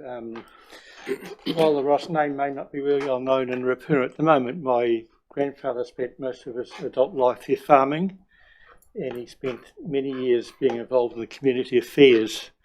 I think, for example, he was one of the first farmers in Mid-Canterbury to apply fertiliser. So he had, just as an aside to that, he was a very well thought of and respected person. I feel that George Ross Road would more reflect the road to reflect his status, whereas Ross Road is merely Ross Road, which wouldn't really be recognised by many who live in the area or near the area. it has been mooted that perhaps Ross Road down at Legmore could be named after one of the Ross people there, but as we gather, there's so many Ross family members there that to pick out one in particular would do an injustice to the whole Ross family in the area. So we wholly support Jock and his application, and I think it'd be worthy recognition of the benefit of the Ross family to the community and what they've done there for many, many generations. And I think it'd be well worthwhile to do that. So I think that's what I can sort of think about at this stage. Yeah, thanks very much for coming along and supporting Mr. Ross. A lot of Rosses here today. Jock Ross. I have a question, and the councillors may have some questions for both yourselves and for Jock, so we'll just wait to see what they come up with. But the one question I have, I know why they staff probably don't want to change the name. It's because of the people like the senior sergeant here, when he has an emergency call, they get confused as to which road to go to because of the very similar names, and they want to have them separate, so they go to exactly the place they need to go to. And I think that is the reasoning what was declined the first time. So the Ross Road that's there now, you've suggested or suggesting, is made George Ross Road.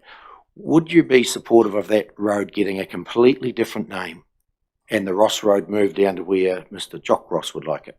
Would that be a solution you would be happy with? No, I think I'd prefer George Ross Road Ross because Road, of the contribution that our grandfather made to the area. Yep. And I think that's recognition of his contribution that the road was named after him. And the same with the Rosses in Legmore. Yep. I don't think there may be the confusion if it was called George Ross as separate to Ross Road. As my sister said, there's no rapid numbers in the roads or anything like that. They're a relatively small side roads, not a particularly busy road. So there's no houses down the existing Ross Road? No. No. So then emergency services wouldn't get called to a house on Ross Road because there isn't one? No, that's right. Correct. Yes. Thanks for clearing that up. That's good. Councillors, any questions of Councillor Lovett? Just got one question here. The bend on the road at Mill Road, there's a track. Is that a track leading up to another farm there from the bend up? We have a map in front of us. Yes. I'm just looking at this. You want that piece? Is that a track going up to that house? Yes. Goes to a dairy farm. Yep. So is that Ross Road? That's his track from the corner. His track starts about 100 yards from the bend. So Ross Road would have to go past the bend into. Well, not necessarily. Not necessarily. He could still be Mill Road, because I think that's actually referred to as Mill Road Extension, is it? Right. So is that Mill Road goes round the corner through the chair, round the corner, and there's a bit 100 yards charges off into his yard. Right. So either that becomes Ross, because it's more, essential. I was just going to ask a question here too. Wondering whether you see this as setting a precedence to other long-standing landowners in the district to get names changed. I mean, I'm a Lovett, and our Lovett's roads over the railway line where we used to farm, and looking at this, should other people get roads changed? That's my only worry with this. You're setting a precedent, and other people might jump on board, and we could have a rush of name changes in the future. Well, certainly there's no other long-standing families in our district, and the thing was, as I said before, we had a Ross Road organised when the rapid numbers were all set up. It was all set to go, and then it got thwarted by the fact that someone came and said, well, there's already a Ross Road, so we missed out, but everybody else got it. So there's an opportunity here now to perhaps rectify it or set it up. Yep. Councillor Falloon. Thank you, Mr. Chairman. Basically, how long is Ross Road going to be? On this map here, it looks about less than half a kilometre. I think it's about 700 metres. Okay. Second question is, Mill Road, does that have an outlet on to the Tinwald Westerfield Road further up by Johnson somewhere, does it? No, what happens is it goes round up the river, and then all of a sudden, Mill Road, talk about confusing, all of a sudden Mill Road becomes Feckney's Road. It's exactly the same road. And that goes right up to the Westerfield School Road, does a left-hand right-angle turn, and that's Westerfield School Road. But it's Feckney's, and coming down it's Feckney's, and then all of a sudden it's Mill Road, at Sheets Road. So basically Mill Road is almost going to become a stranded asset, isn't it, without an opening out onto the Tinwald Westfield Road. So it's Feckney's. Yeah. So it's precedence, left, right and centre. Councillor Ronson.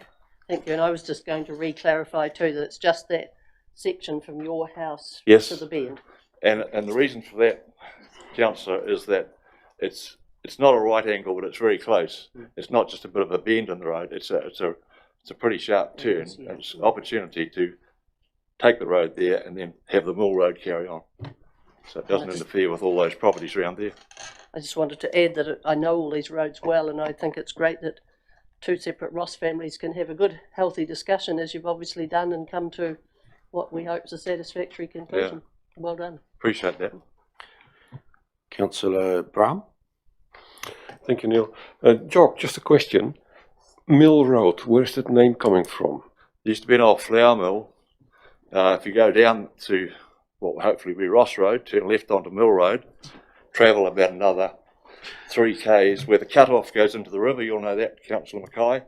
Water goes into the river. Beside that big cut-off, which comes out of the Lagmore Estate, was a flour mill many, many years ago. You remember that, Angus, do you? And that's why the name's road that's where it gets the Mill Road name from. So it was not owned by a Ross family? Pardon? It was not owned by a Ross family? No. What a shame. It could be Ross Mill Road. Graham Lane. Yeah. Councillors, any further questions? And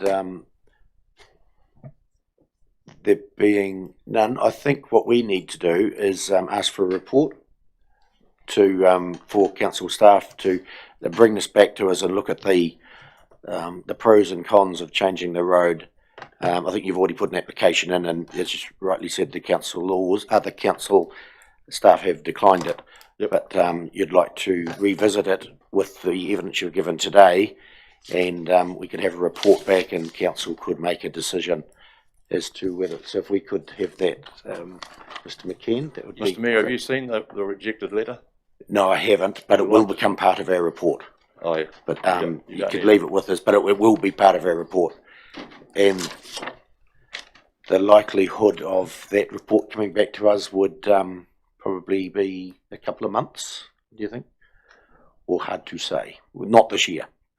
I'm not worried about the time, Mr. Mayor, just the result.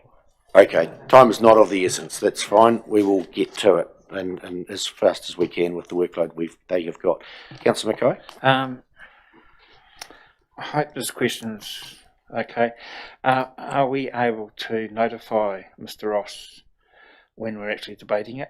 Because it will be in public. It'll be public, so yes, we can let him know. One of the councillors or Philippa will let you know when it's being debated. But it will be next year sometime, early part of next year, hopefully. So thank you for coming in and sharing it with us. It's important that you have the opportunity to do that, and to get the district that we want to all live in. So great. So thank you for that. And now next up is thank you, Sergeant Mr. Mayor. Appreciate Lee. Thanks, Jock. Thank you very much. Sergeant Lee Jenkins. We haven't had you visit council this year yet, I don't think. I know you visit with me regularly, or we chat on the phone or text as to what's going on. But one of my favourite calls, Mayor, that I look forward to often. Oh, and likewise. But the councillors haven't had an opportunity for this term yet to ask you some questions, or you tell us how it's going out there. So the floor's yours, and we can take some other questions after that. Thank you, councillors. Thank you for the invite, and any ladies and gentlemen that may be listening in. Perhaps I'll start with our current muster for staff in Mid Canterbury currently. Yep. So we have one youth aid officer, one youth education officer, one family harm officer. We've got a highway patrol sergeant with 3 staff. Then one detective sergeant with 5 detectives, or trainee detectives. We have 5 PST sections, which are the uniformed staff for the public safety teams. And they are 1 sergeant with 3 constables on each crew. I have 1 admin sergeant who also oversees the rural staff within Mid-Canterbury, being 2 staff based at Methven, 1 staff member based at Rakaia, and then myself, 1 non-sworn staff member managing the front counter after the 17th of December, because Zelda Sandys is retiring, unfortunately, so we'll be down from 2 to 1, but in saying that was a job share arrangement, so there's no loss of capability there. And we have 1 typist on site. I have 1 position available for, or a hole rather, for a sergeant. One of ours gained a job in prosecution section in Christchurch Central, and those interviews took place yesterday, so I anticipate that position being filled shortly, but it is currently being backfilled by a Christchurch member who's commuting, apart from on night shifts when that person will stay in town because it's a bit far to drive. So that's the current personnel that we have in Mid-Canterbury.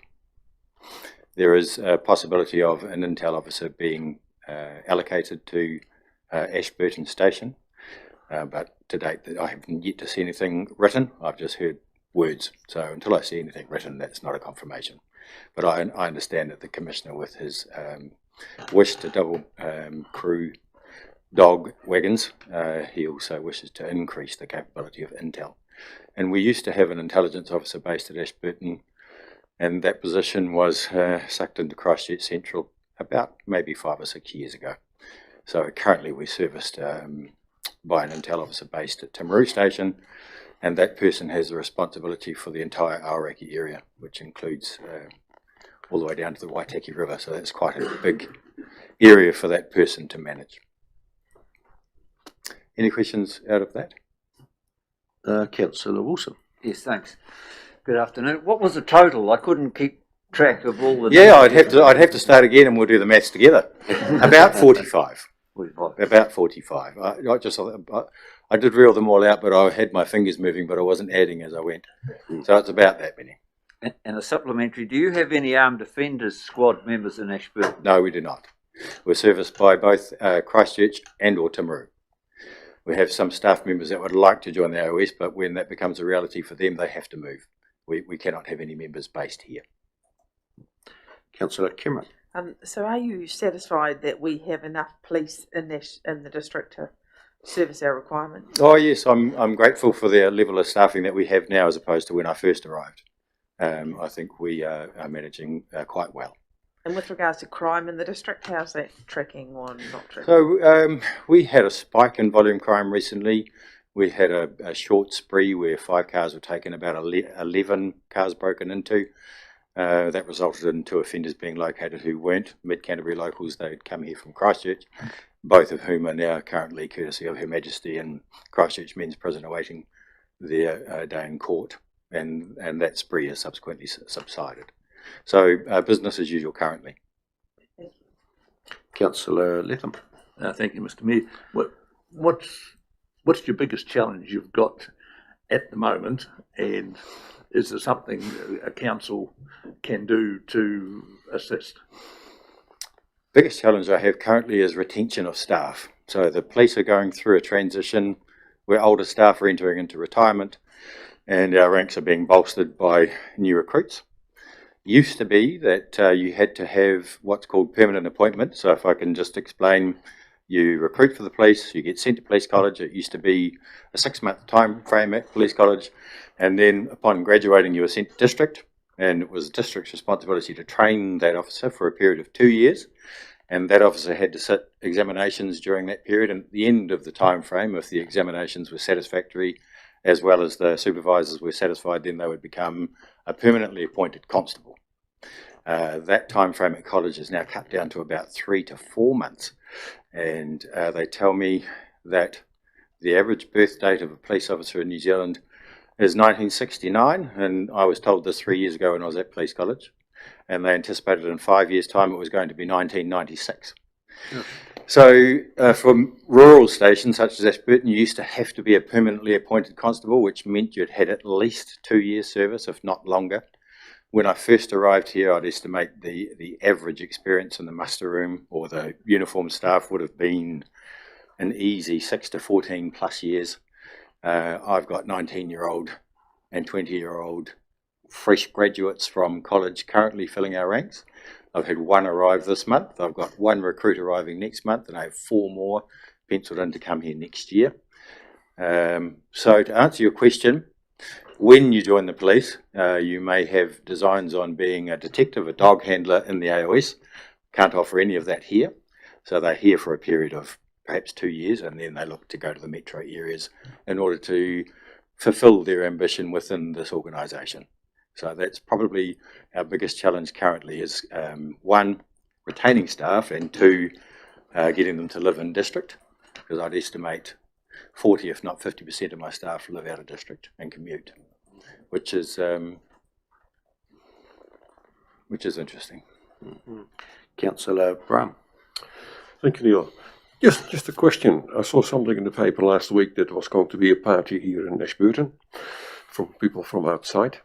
Then I received an email from a person in Blenheim. I spoke to some people who've got some nice motorbikes and they're on the way to Ashburton for a good party.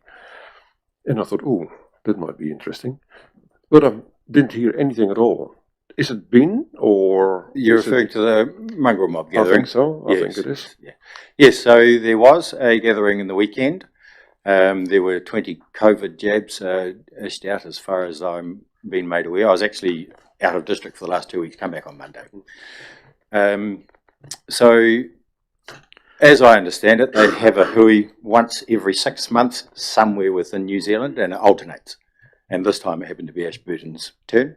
So the police were well aware of that prior to. I had certainly had plenty of resource stationed in town from outside of district, should there have been any issues, but we had no phone calls whatsoever of complaint. So the planning and preparation was done, not required. Thank you. Councillor Falloon. Thank you, Mr. Mayor. Thank you for attending upon us. Question, is there much gang involvement locally here? And how many gangs would be represented in the Ashburton district? So I guess the first point that I'll make is it's not unlawful to be the member of a gang.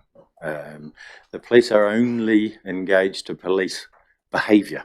So until such time as behaviour comes at issue, if you see a patch member walking the streets, it's not unlawful. And I appreciate that it does instill some intimidation and fear within the general public, but we're certainly constrained to behaviour. So in answer to your question, difficult to judge what you would consider a lot of members, but we certainly have representation of a wide variety of gangs within Mid-Canterbury District. The Headhunters have just set up a chapter in Timaru. There's the Mongols just over the bridge in Selwyn area. We've got mongrel mob members here. We'll have Black Power members here, Highway 61 members here. Some of them have been here a very long time, and it's unlikely that members of the public would be aware of that because they're not very overt in what they do. But certainly, as I say, if there's any issue that's brought to our attention, or if we uncover anything, then it certainly gets investigated and dealt with. Councillor Wilson. Thanks, Mr. Mayor. If a young person wants to join the police force and goes and does the training, can he, any chance of him coming back to his hometown, or do they have to be sent somewhere else for experience? Yes, that's a fantastic question. When I joined, they said, wait 4 years to go to Christchurch, or you can go to South Auckland tomorrow, young man. And off I went. And they just didn't tell me how hard it would be to get back to the South Island when I went. So they've gone through a cycle of theories over the years where they, first of all, said if you're born and bred in a town, then all of your mates who are going to kick up a fuss, they're going to ask you to do favours, so you can't come back to your own town and police. So you were made to go elsewhere. Then they had a huge amount of staff that were pushed throughout the country. And as parents aged and they had difficulties with health, then there was a whole flood of people wanting to return to where they come from because they've been isolated from their family. I have made a conscious push, just to reiterate my conversation earlier about difficulty in maintaining staff in Ashburton, to recruit from Ashburton. So I would have probably 4 members currently including the one that's just graduated and the one that's coming in December, who are from Ashburton. And all 4 of the recruits in the wing going through to college after Christmas are from Ashburton. So I've asked for and been granted that as an option for us, and I'll be interested to see how we go. Stuart, for your light off. Councillor Rawlinson. Thank you, and thank you for coming in to talk to us. Welcome. My question's around the this what we used to commonly call small and petty crime, and over the years we've had waves of it where it's been on the front page news of the paper, and my question is around that. We don't see much reported in the media now, and my question is, does it not get reported much anymore, or do you manage to get onto it and keep it out of the public arena before we hear about it? What I'm asking is, I guess it's still there. I'd suggest probably both of your answers are correct. We have sprees of offending. So, for example, we'll notice a spike in crime, and then the question is, who's just moved into town, or has somebody come of age? And quite often we'll find that somebody's just moved into town. Once we establish who that person is, and then hold them to account, as I discussed earlier, then that crime spree drops. But I also hold concerns that we're not getting the entire picture from the members of our community. I think, in all honesty, with the advent of this 10.5 number, it may have been put into the too hard basket to call for small things, because the ability to call the Ashburton Police Station no longer exists. The ability to walk into the Ashburton Police Station and talk to us certainly does. So I hold concerns that we're not getting the entire picture, because I hear commentary from staff that look at the Facebook pages around the district, and there seems to be complaints in there about vehicles being broken into or petty crime, and that's certainly not being reported to us. So I go on the radio with Hoops every Tuesday morning at 8 and try to push that message, because we in Mid-Canterbury, if you're in a metro area, say for example when I worked in Christchurch prior to moving here, or South Auckland prior to moving here, not a threshold and a cut-off of what won't be investigated, but there's such a volume that you have to pick and choose which you're going to investigate. We don't have that mindset within the police here. If it's an offence that's reported, then we'll certainly look into it, and if I'll hold it for as long as I can until such time that we can't look into it. But I can't recall the last time I ever had to make that phone call. So I encourage our community to report everything, because I want to know the patterning. Not to say that we'll solve it all, but I'll certainly get an indicator as to where the areas and the time frames, and then that's when I can deploy my staff. Does that answer your query? Thank you, learned a lot. I'm sure we all have. Councillor McMillan. Thank you. Hi, Lee. Just a question. You said you had one family harm officer. Yes. Is that enough? And did you see an increase in family harm sort of over lockdowns, etc.? So that family harm officer's chain of command doesn't go through me. It goes back to Timaru and then to Christchurch. So they are actually part of a wider based team. Family harm for Canterbury is run out of the ISR hub in Christchurch itself. So that's a large table consisted of police officers as well as all of our partner agencies, Women's Refuge, the welfare teams, there's corrections, there's all sorts. So they categorise and read through the family harm reports in the morning, and then they dish the tasks out to districts. So our staff member is just responsible for the task given to him in managing our local area, but he reports to a sergeant who also has further staff in Timaru, and when that person's on leave, they come and backfill his position. So on that basis, so far, it appears to be working well. Great, thank you. Councillor Latham. Thank you, Mr. Mayor. I thought I heard you say that it's not possible to call the Ashburton Police Station direct now. Is that what you said, so or did I mishear you? No, that's where the police have gone with this 10.5 number. So now you ring, if you call 111, you'll go through to the communication centres. But the theory now is they want the phones to be answered as soon as practicable. So when you call the police, it will be answered by a call taker, could be anywhere in the country, and then they will take your information. If it's non-urgent, they'll enter a job and send it to our staff. If it's urgent, they'll perhaps redirect it to the 111 call centre, and then they send the job out to the troops in the field. But there is no direct dial for members of the public to call. So you just dial 105?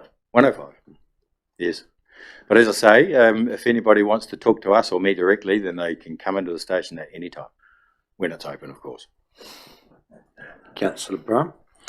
Thank you, Lee. You just mentioned it before. You want to have to get all the information you can get. We've got Neighbourhood Watch and we've got a Town Watch. Is that useful? Yes. They are? Absolutely, yes. I'm working with Neighbourhood Watch as well as Safe for Ashburton currently for a campaign on theft, burglary and tools. Very, very useful because I don't have a community constable. So I don't have the ability to send a constable to go and attend all the different meetings within town. So I heavily rely on the likes of Neighbourhood Support and Town Watch to be further eyes and ears for us. So in answer to the question, they're very useful. Thank you.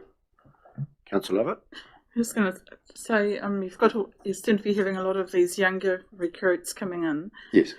Are they getting the respect out there in the field when they're out policing, because of their age? Because you don't expect, you often think of policemen, they're kind of the older generation. An old grey-headed bugger like me. Now you've got all these younger That's why I ones. shaved my hair off now. You can't quite tell. Do they get that respect when they go out, out in the place? Or to be fair, I very rarely am out in the field with those young staff to see how they're interacting. I rely on reports from my NCOs. So all of the sergeants in station are very well experienced police officers. And they go out in support of the young staff. So there will always be an older head in area in order to support. Prior to taking this position, that was not the case. We did not have 24-hour supervisory oversight in this district. We do now. So we've gone from having 2 uniformed sergeants to 6 now. So if the young staff aren't getting the respect that they should or deserve, then the older staff will probably ensure that that becomes the case. But no, look, it's the generations are changing.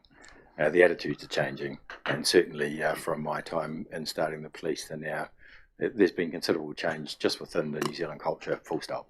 So there's no option but getting new staff. I've asked that question, and that's where we are. Would you like another police officer? Yes, I would. Here you go. We don't have the option of hand-picking the quality or the age. Lee, you'll notice the CBD upgrades just about finished. Yes. A week to go, which we've all been waiting for and getting it. It's looking smart and nice and all that.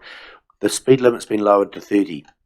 And just hearing a few comments back, and I was at the Business Association meeting last night, and they raised it that some people aren't doing 30. They haven't got used to the 30 yet. Yes. What's the possibility of your road people enforcing after a period of time, or educating the people that 30 is the new speed limit through the middle of Ashburton? Very high. Very high? So we've got 2 handheld laser devices that would be perfect for that job. Just a matter of pinging the speed, pulling the car over, and I agree, an education campaign perhaps for a period of a few weeks. And if that fails to induce the necessary mindset change, then we'll start hitting the pocket perhaps. Yeah, I think the education is great, yes, first off. And then hitting the pocket sometimes works good too. Yeah, in the second, third, or whatever. Yeah. Yes, no, absolutely. I can certainly put that on our targeting patrols. That would be good. Yeah, and hopefully people will abide, because it's a friendly for walking, cycling, absolutely, and that near now. So hence why we lowered the speed. So yes, it's looking fantastic. By the way. It is. It's good. I quite enjoy walking the beat out there now. Yep, great. Councillor Falloon. Thank you. What's your relationship with the local security firms, and do you ever have meetings where you discuss local security issues? Relationship with them, symbiotic when it comes to a need for their services. So, for example, if we have an overly complicated scene that needs to be staffed overnight, then I would prefer to call one of their staff in to stand and guard that scene all night rather than one of my sworn officers. So we have a relationship in that way. Regular meetings, no, don't have regular meetings at all. Perhaps we should. I think we've used. Oh no, one more question. One. Yeah. What are you going to do with all those lovely hats? After we get the baseball caps. Yeah, I mean, I'd rather see a policeman in those sort of hats. Well, we haven't got our baseball caps yet, but you'll probably still see me wearing this one. Look, it's the uniform design's been changing over the years. They changed the trousers, they changed the vests, and the hat appears to be next. The younger staff want to be wearing cargo pants like the Australian police or the baseball cap like the Australian police, and this commission has acquiesced to the baseball cap. So I think that's rolled out just about all throughout the country, apart from here. Maybe Canterbury's last on the list, but I would estimate within the next 2, perhaps certainly by next year, you'll see staff wearing baseball caps. What are they going to do with all those nice hats that you've got now? Well, I guess we send them return to sender, as Elvis said. You want one? Yeah, I love one. He didn't like to ask. Well, thank you, Lee. That's a really good update on how it's going out there, and thanks for all the work you do in our community and keeping us safe and non-speeding. We've got one little item here for about 10 minutes, and then we're going to have a cup of tea. If you want to hang around for that, you could, if you wish. But I appreciate that. Thank you. Yeah, we'll be about 10 minutes. And we'll have a cup of All tea. right. So, thanks, Most Sarah. Sarah, you're set to go, and we now have welcome new and long-serving staff. And Sarah, I'll hand over to you.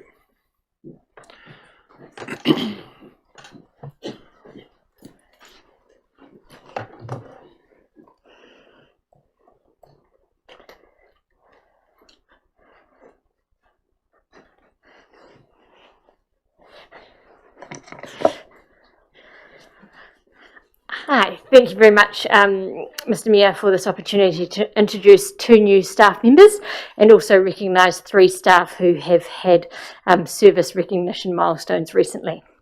So first of all, I'd like to introduce Danielle Campbell, who is our Art Gallery and Museum Deputy Director. If you just stand or wave. Sorry, there you are, Danielle over there. So she comes to us from up north and has a strong background in the museum world and is joining Shireen as well, clearly, who's got the art gallery flavour. So together they're going to be a tag team of 2 and really put that place on the map, which is going to be fantastic. I'd also like to introduce Mark Chamberlain. Sorry, he is here. Mark is our new roading manager, and so we managed to secure him from Selwyn District Council. So we're very, very fortunate to have a person with lots of years of experience. I think you got up to almost 38 at Selwyn District Council. So his day, I'm going to say probably week 2 or something since being at council at Ashburton. So really thrilled to have him part of the team. So you will see him in this hot seat in the near future, I suspect. So in terms of service recognitions, I'd like to firstly acknowledge Letitia Smart, and if Letitia, you can walk to the front, that'd be fantastic. Today we're here to acknowledge Letitia's 5 years service. However, it would be remiss to omit that prior to being a permanent appointee, Letitia was first a summer student for the Open Spaces team in 2012 and 2013 while completing her degree in landscape architecture. From then, she accepted a fixed-term position prior to being offered a permanent role in the team. Letitia is also trained in civil defence and helped out in the EOC during the May floods. She is often called upon to share her horticultural knowledge with others and is currently a team leader. So we want to say thank you for the past 5 years, and we're extremely hopeful that Letitia will be working for ADC for at least another 5 years. Thank you.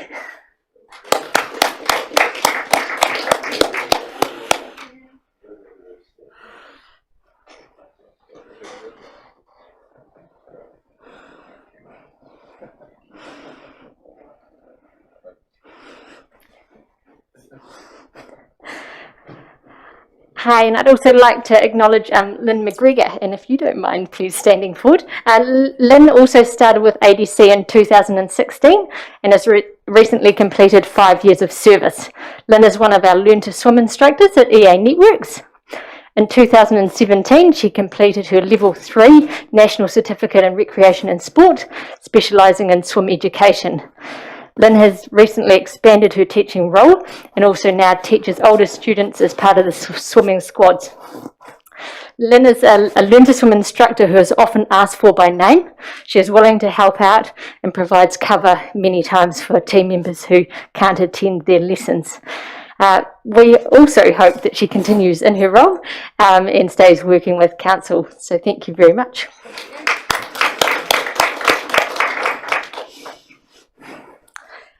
And my last recognition I'd like to acknowledge is Carla Verburn.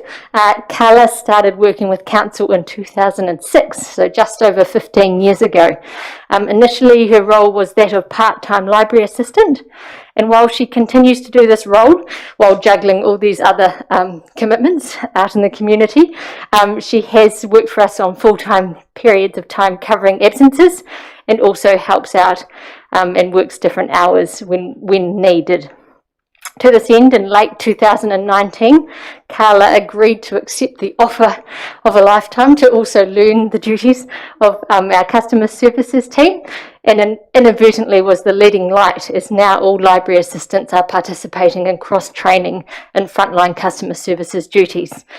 This is in anticipation of the broader service levels that the library team will provide when we're in the new library and civic centre. So thank you for being first, thank you for 15 years, and yeah, another 15 would be great.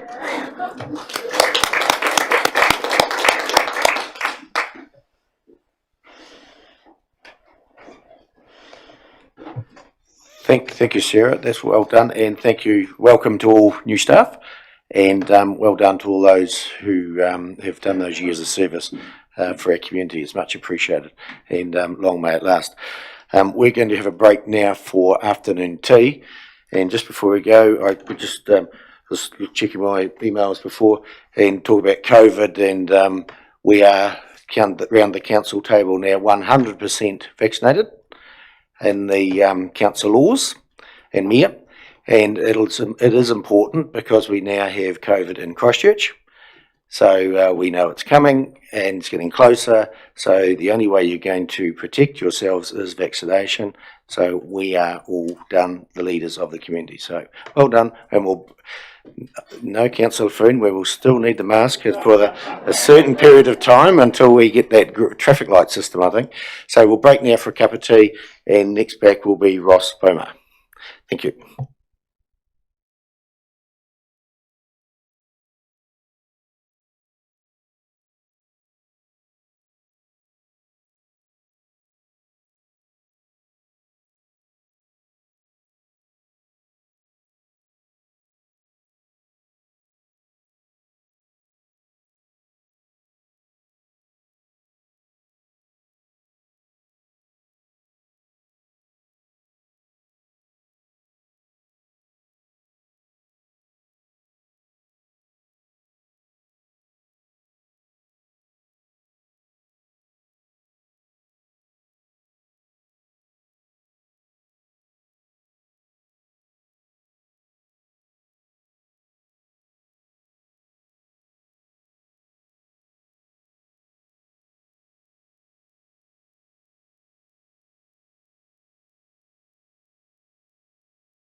Well, welcome back.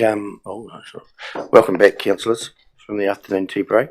Back in the public forum, and we have Ross Beaumar, Paul Ensor, and Willie Ensor here to talk to us about the Redcliffe Bridge. So, if you all three would like to come up, or do it in two and a one, or one on whatever you wish, please come forward and tell us what you want to tell us, and then we can look at pathway forward after that. The floor is yours. Just push the button on the right hand side of those machines in front of you. The light will come on red. Ross, just the right hand side. Well, yeah, the right hand side. There you go. You're live there. Floor is yours. Okay, I'll just start off with a bit of a summary. So first of all, thank you very much for your time, and also for all the support the council's given us through the winter in repairing the road and getting us back up and running and open. Just to sort of highlight a few points from the community, I guess. The Redcliffe Bridge in particular became a bit of a symbol of our struggles with the road, and it's certainly probably not the only area we have concerns about. And in particular, the bridge has heightened access and also just general day-to-day activities on farming at Redcliffe, and has had quite an impact on their property through the winter. And whilst Ross and his wife Jess very early on in their tenure on Redcliffe, it's certainly impacted them more significantly than the rest of us. And I think it's important to note that the issues with the road go back for as long as my family's association has been with the area, and that's over 100 years. So it's always been a challenge to keep the road open at certain times of the year. But we've felt that we've always had a good relationship with the council and kept the road open, and probably had better access to funding and repairs than probably at times we have contributed in the form of rates, I guess. So, yeah, we felt that very swift action was taken to get the road back open, and now we've sort of put a bit of time between ourselves and that event. It's a good time to reflect on where we are and how we go forward, and it's a great opportunity to have this interaction with you today. And another important thing I think is worth noting is that whilst there's only 10 properties up beyond the Redcliffe Bridge, that's really only part of the story. The traffic on the road today includes trucks and machinery servicing a lime quarry, a fencing supplies company, a school bus taking kids to and from school, a commercial helicopter business, the Tiara Trail, which is a national walking trail, Airbnb farm stays, a heli-ski operation, and multiple contractors that service our farms. So whilst looking at 10 properties, there's certainly a lot of economic activity that's generated beyond just the 10 properties. There's also dock land and hunters, fish and game involvement, and we're always proud to share our unique, beautiful valley with many visitors. So the traffic today is very different from what it has been in the past. Our community is working on an emergency management plan at the moment, so we can build things. So we're trying to be proactive as well as reflecting on what's happened. So we've very much focused on the future. We're interested to learn from you how decisions are made on the road going forward, and when they will take place, because I think obviously it's really affecting Ross on an ongoing basis as to what's going to happen next on with the bridge. So I think I'll hand over to Ross and he can have his say. Thanks, Paul. Yeah, hopefully you can hear me okay. I'm not used to speaking with a mask on. Oh, good. Yeah. I've got Willie here as well, because Willie, went up and looked at that creek for 40 years every day, so I worked out something like 15,000 times. So if anyone knows anything about what that creek's going to do in terms of its behaviour, it's probably him, in case you had questions on that side of it. So what I'd like to say is the impact of the May, Surrey Forest and the subsequent July flood remains at the forefront of our minds as the rebuild continues on farm. We've got quite a few months to go, but we are making good progress. And like what Paul said, we've been very we're very grateful for everything you guys have done to help us along the way so far. Yeah, it's a daily reminder of the flood's lasting impact when you go across the Redcliffe Bridge, you know, with the shingle towering above the sides. You know, the first thing that anyone that comes to the farm wants to talk to you about is about the bridge. Yeah, because obviously there's not too many bridges like that around. And, you know, we worked out the team crosses the bridge between 10 and 20 times a day. So we have lots of opportunity to look at the bridge. It's now more difficult to cross the bridge, both machine and stock. The merino sheep like to jump off the bridge and start climbing the shingle, and the dogs don't have much chance of actually stopping them just because of the way, you know, the water and everything. And then with the bend in the guardrail, it's now much more likely for farm machinery to hit the side, or any machinery to hit the side. There's quite a bend in the guardrail at the end. We got our hydropower back on last week after just over 5 months, so that was quite exciting. However, there's a big risk remains there that, you know, the shingle can back up from the bridge and then bury the intake off the hydro again. And it's, you know, going to cost us a couple of $100,000 when we had to rebuild the hydro effectively from scratch. You know, just looking at it, you know, logically, you know, we'd think that letting the shingle build up and digging out the bridge on a regular basis is likely to neither be a sustainable or, you know, cost-effective option long term. And if the material cannot get past the bridge because of the lack of clearance under the bridge, then building up of the shingle and burying of the bridge is the only outcome. You know, in the second flood, it only took 50 millimetres of rain in 12 hours for the bridge to be buried again. And it's in the same state now, so if we get another 50 mils of rain in 12 hours, we're back at another bridge, you know, dig out. And then, yeah, of course, the ADC, you're kind enough to arrange the ECAN engineer to come out and, you know, he made some suggestions of it, like, you know, Paul and all of us, we just like to know, you know, how we can kind of move forward and get some more certainty, because there's not really a whole lot of certainty while the shingle surrounds the bridge, and we're a lot closer than we would be historically to having it buried and cut off. So, thank you. Thanks, Ross. Councillors with questions of either Paul or Ross. Lane, Councillor Brown. If I can, good to see you here. My question is, and Paul just mentioned that, you've been there for over 100 years. What has changed in the 100 years? Are the rain events bigger than they were, the snow, or what is the reason that the bridge all of a sudden becomes a problem, or more of a problem?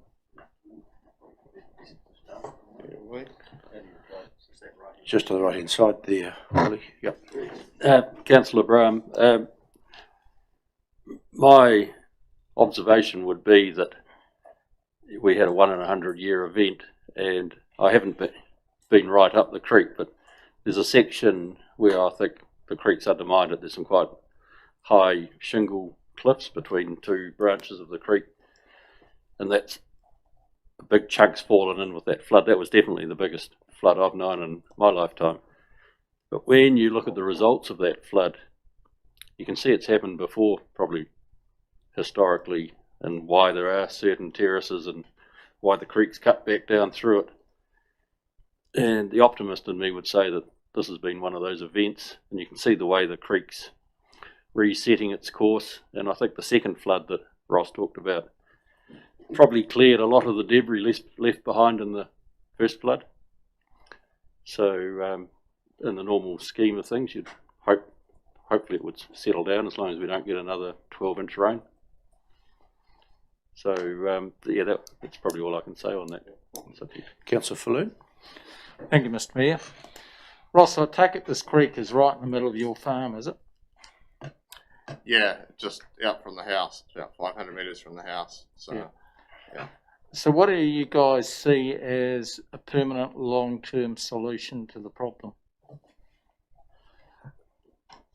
Yeah, so the bridge, when they built it, you know, in 1983, Willie told me the story after I started finding some rocks when we were putting the hydro in, was they basically took all the rocks out to the side to give it between 4 and 5 metres of clearance, and that worked for, you know, 38 years without any issues.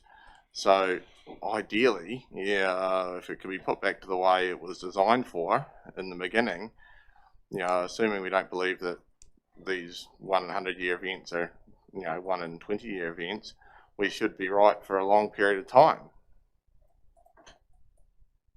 Thank you. Councillor Wilson. Thanks, Mr. Mayor. Welcome, you three. Is it not possible to shift shingle to make it for another 99 years? Or did ECAN give you an idea of what it would cost, or how much has got to be shifted, or what?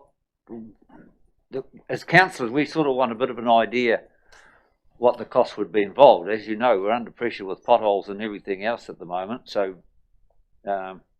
we can't just put all resources in one area. But have you any idea how much has got to be done, what it would cost, or to make it, a 50-year flood rather than the perfect bridge?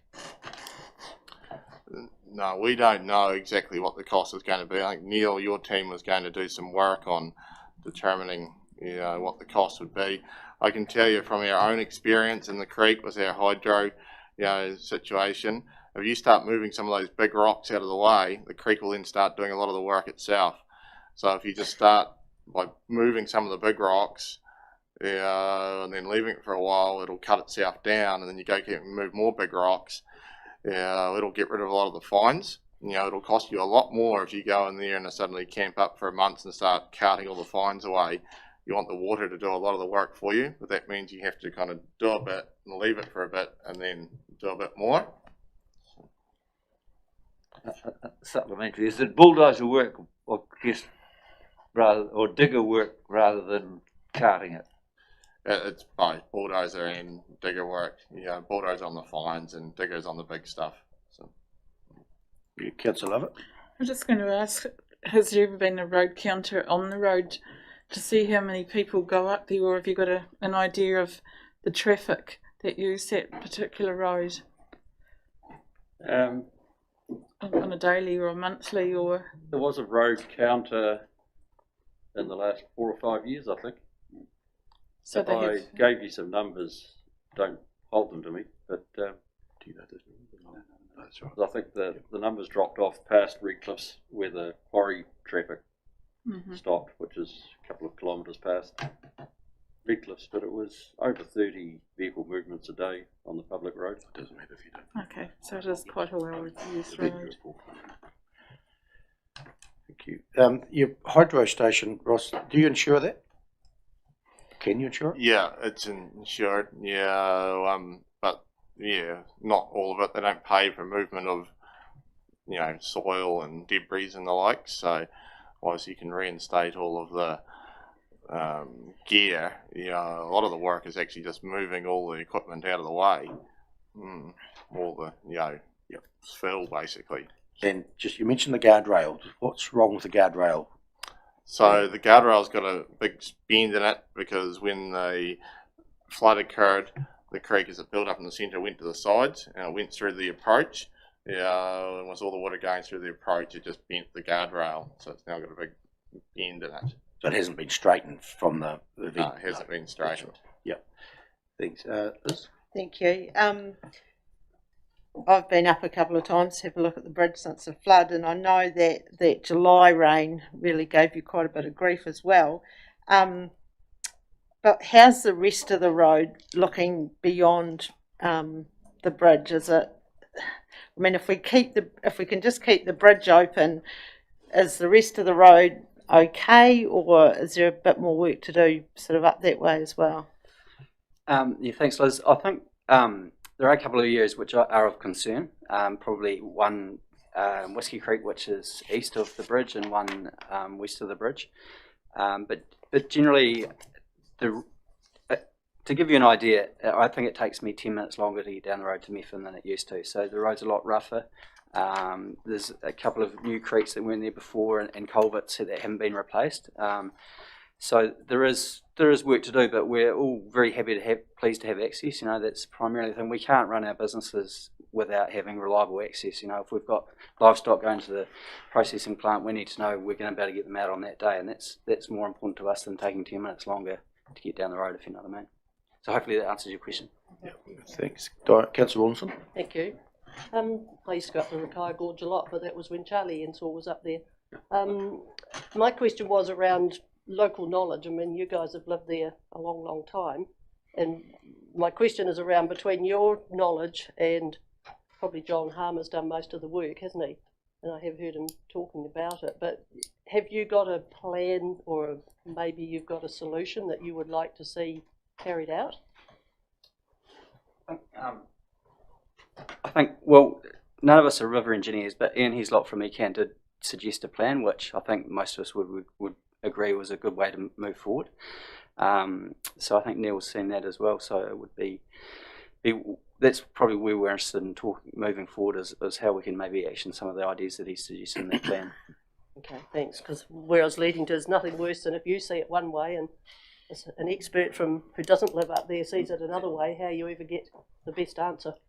Yeah, no, I think that's a fair answer. I think, as Paul alluded to in his first part of the talk, it's been giving people a headache for 100 odd years. From time to time you get these major events, and luckily we haven't had any too often prior to this lot, but it's a case of once you get the road reinstated, and if the basic engineering of the road's done well, I think that's the best everyone can sort of hope for. And I think, as Paul said, the road's quite serviceable. It just needs some finishing touches, but we're not dying in the ditch over that. Thanks. Yeah, and it's a problem that money will can fix. It's as simple as that. But the problem that we have is our monies we applied to for NCTA in this next 3 years are $5 million short from what we asked to maintain the whole county. So what we are short, we need to spread thinner. We've got potholes out there, we've got roads that need rehabilitation everywhere in the district, and not saying this one's not important, they're all important, and we've got to prioritise, and the levels of service with the shortage of monies coming from our partners Waka Kotahi, the level of service is dropping. We want to keep the road open. We would like to do what we could do, but money is constrained. Well, if we spend it somewhere, we're not going to spend it somewhere else. But it will be good to get a report from staff as to what it would cost to solve it once and for all, and then look at the golden fix, and then something back from that. If get a number anyway to start with. But Stuart. Yeah, thanks, Mr. Mayor. What about a little bit further down the road? You were talking to ECAN with a problem part that you could straighten. Have you got anywhere there? We've been preoccupied with the flood for the last few months, so I haven't really done any more on that. Yeah. Councillor Mackay? Don't know whether I suggest this or not, but most councillors won't know, but the second biggest stock bank is in Canterbury, is at the top of your gorge from memory. It's the second biggest. Waimak's the biggest. Yeah, I'm not sure on what the stats are. It's a big one. It's pretty close up there. And that was built with a number of agencies involved, and there was actually regional money went into that. And had you given any thought of maybe something similar, which involves the regional council as well as other agencies, even if the government agencies, I know you can't get money out of them, but still, DOC are pretty miserly. I think they're more miserly than NZTA are. So, yeah, have you given any thought to it? No, yes? Well, we've talked a little bit about it, and Ross and I were talking about it on the way down. There's no plan being formed, but I'd just like to make one observation about the behaviour of the creek. Just below the bridge, you can actually see where the water falls away quite quickly, and I think in a flood, as the energy dissipates out of the water, stuff starts dropping out.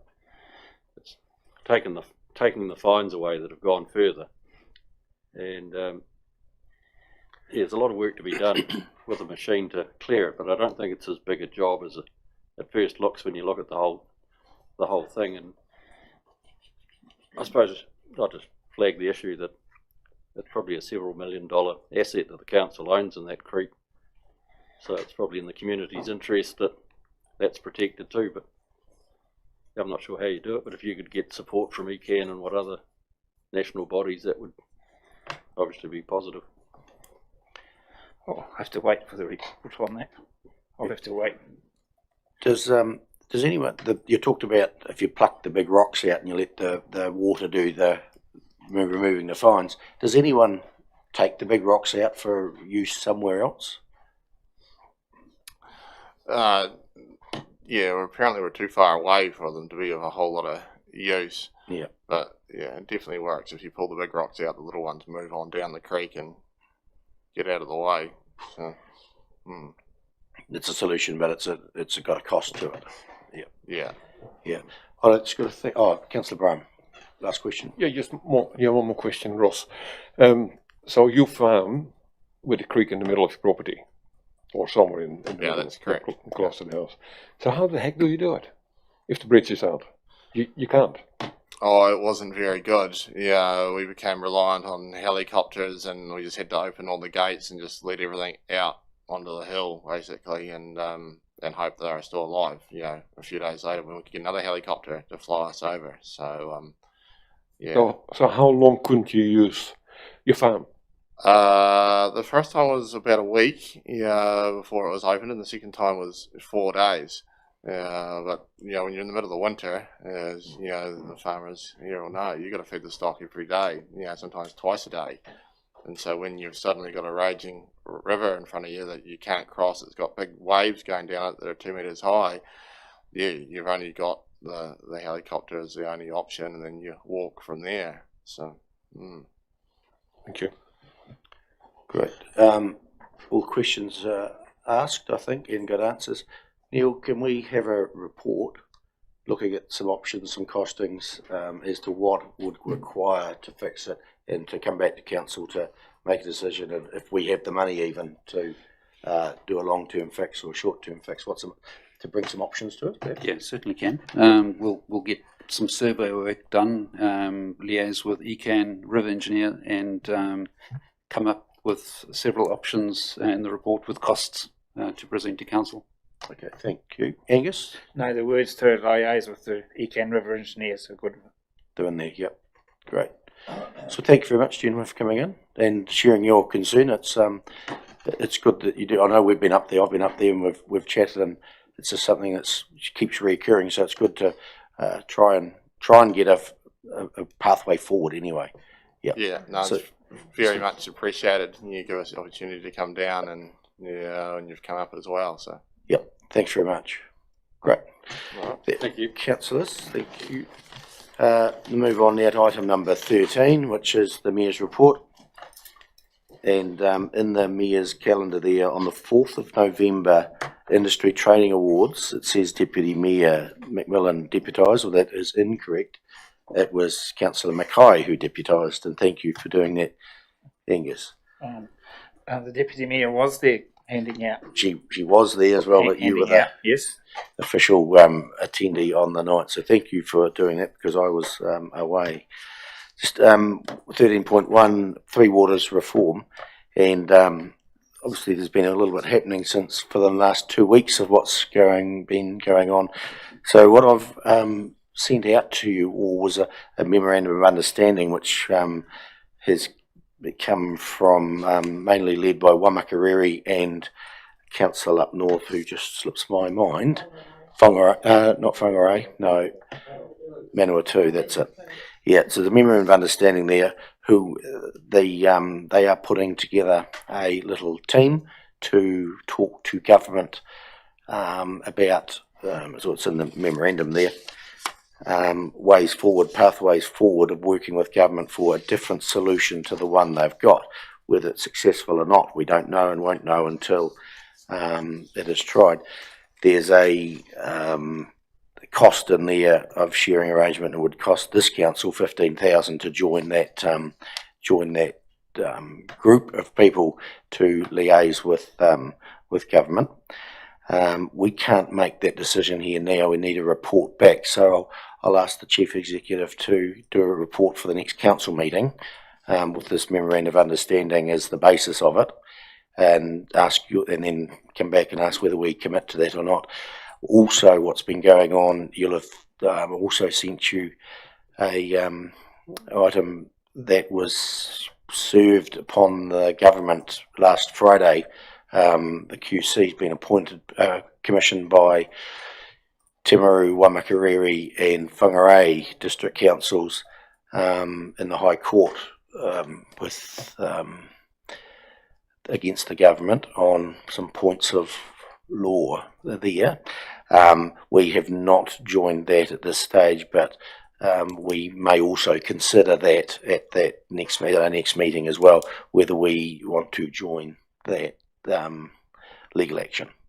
So there's a lot going on behind the scenes, I suppose you could say, touring and froing with mayors around the country, trying to come to a path that's more acceptable than what we've got. Not all mayors are signing up to this. Some mayors are, and councils, I believe, are happy with the Three Waters the way it has gone. We are a council that is not happy with what it has gone. So when we need to explore, I believe we need to explore every avenue to get things to a more amenable agreement going forward. I think we all agree that we need some changes, but what they are is what we're not happy with. And removing our right to democracy is, whether we opt in or opt out, is also something that we're not happy about.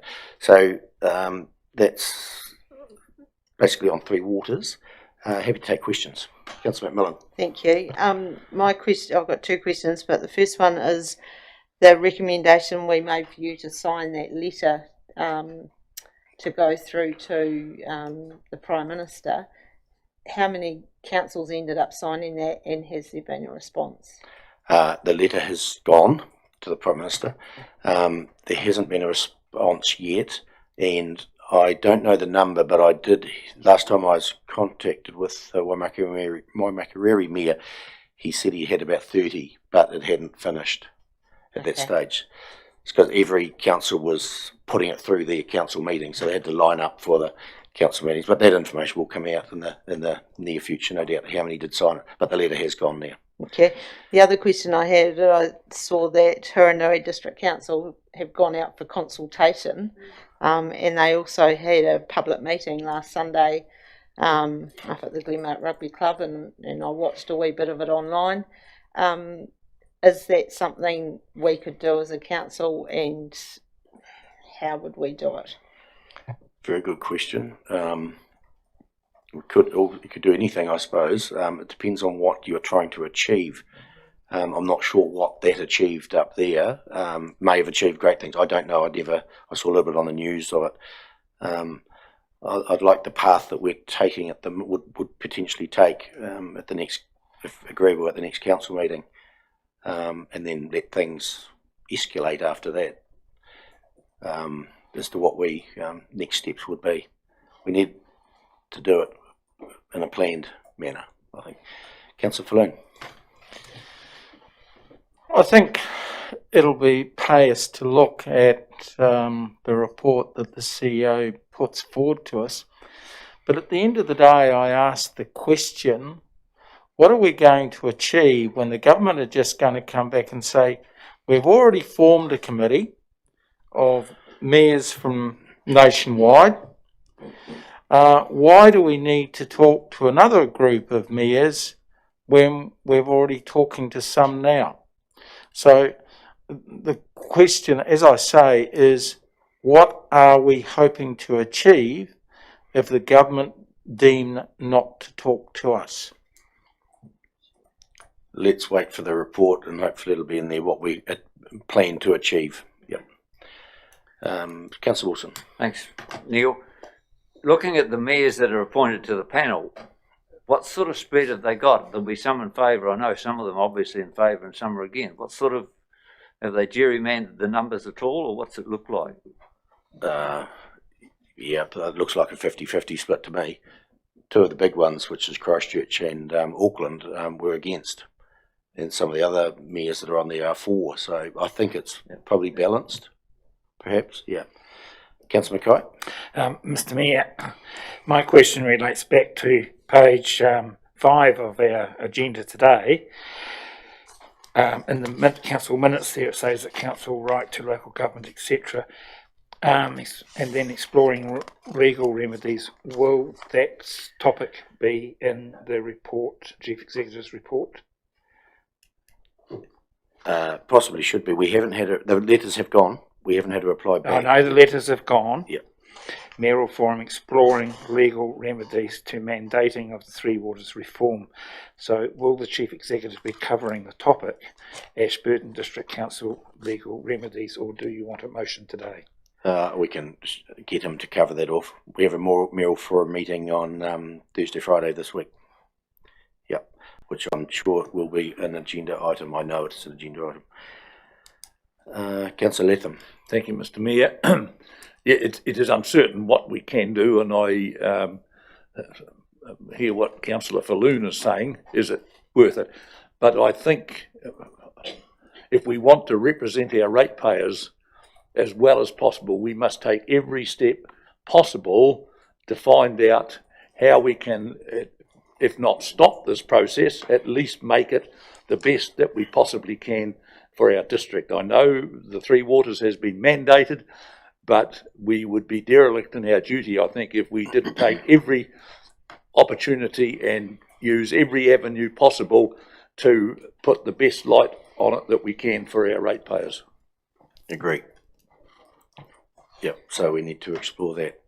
Councillor McMillan? Thank you. Another question regarding that letter. So the mayors that signed, do you have a list? Have you seen a list of those? I haven't Not yet, yet. no. So you don't know if the entire entity D TAs signed that? No, I don't, but I know that the entire entity D will not be the entire entity D. No. There are some mayors in entity D who are happy with the mandation. Right. Yep. Councillor Falloon. The government have formed this committee, and I was reading somewhere else that the government are working closely with LGNZ. Whose interests are LGNZ working in? Normally it's a master-servant type relationship, but which should be the answer. LGNZ has got to cover both fors and against, and not every council is against this. So it makes it difficult for them. What I've just done, I'm not sure if it's gone out to you or not yet. Every 2 weeks there's a Three Waters Zoom webinar type thing, and it's been mayors, CEs and chairs who have attended. I've asked for all of you to be invited to listen to them if you want to. It's a Zoom every 2 weeks, about 1 hour. And if you can't do it, it will be do it at the time. It will be recorded, so you can hear and be up to date with what is being said out there. Whether you want to, you don't have to, but if you want to, it's been approved that you can come into those meetings and listen. Yeah. Nothing from me further on the Mayor's report. I'll move we receive it. Second, Councillor McMillan. All those in favour, please say aye. Against, carried. So that takes us to the end of the open part of business. So, someone like to move? We haven't ready. Councillor McMillan, Councillor Lovett. All in favour, please say aye. Against, carried. Thank you, Adam.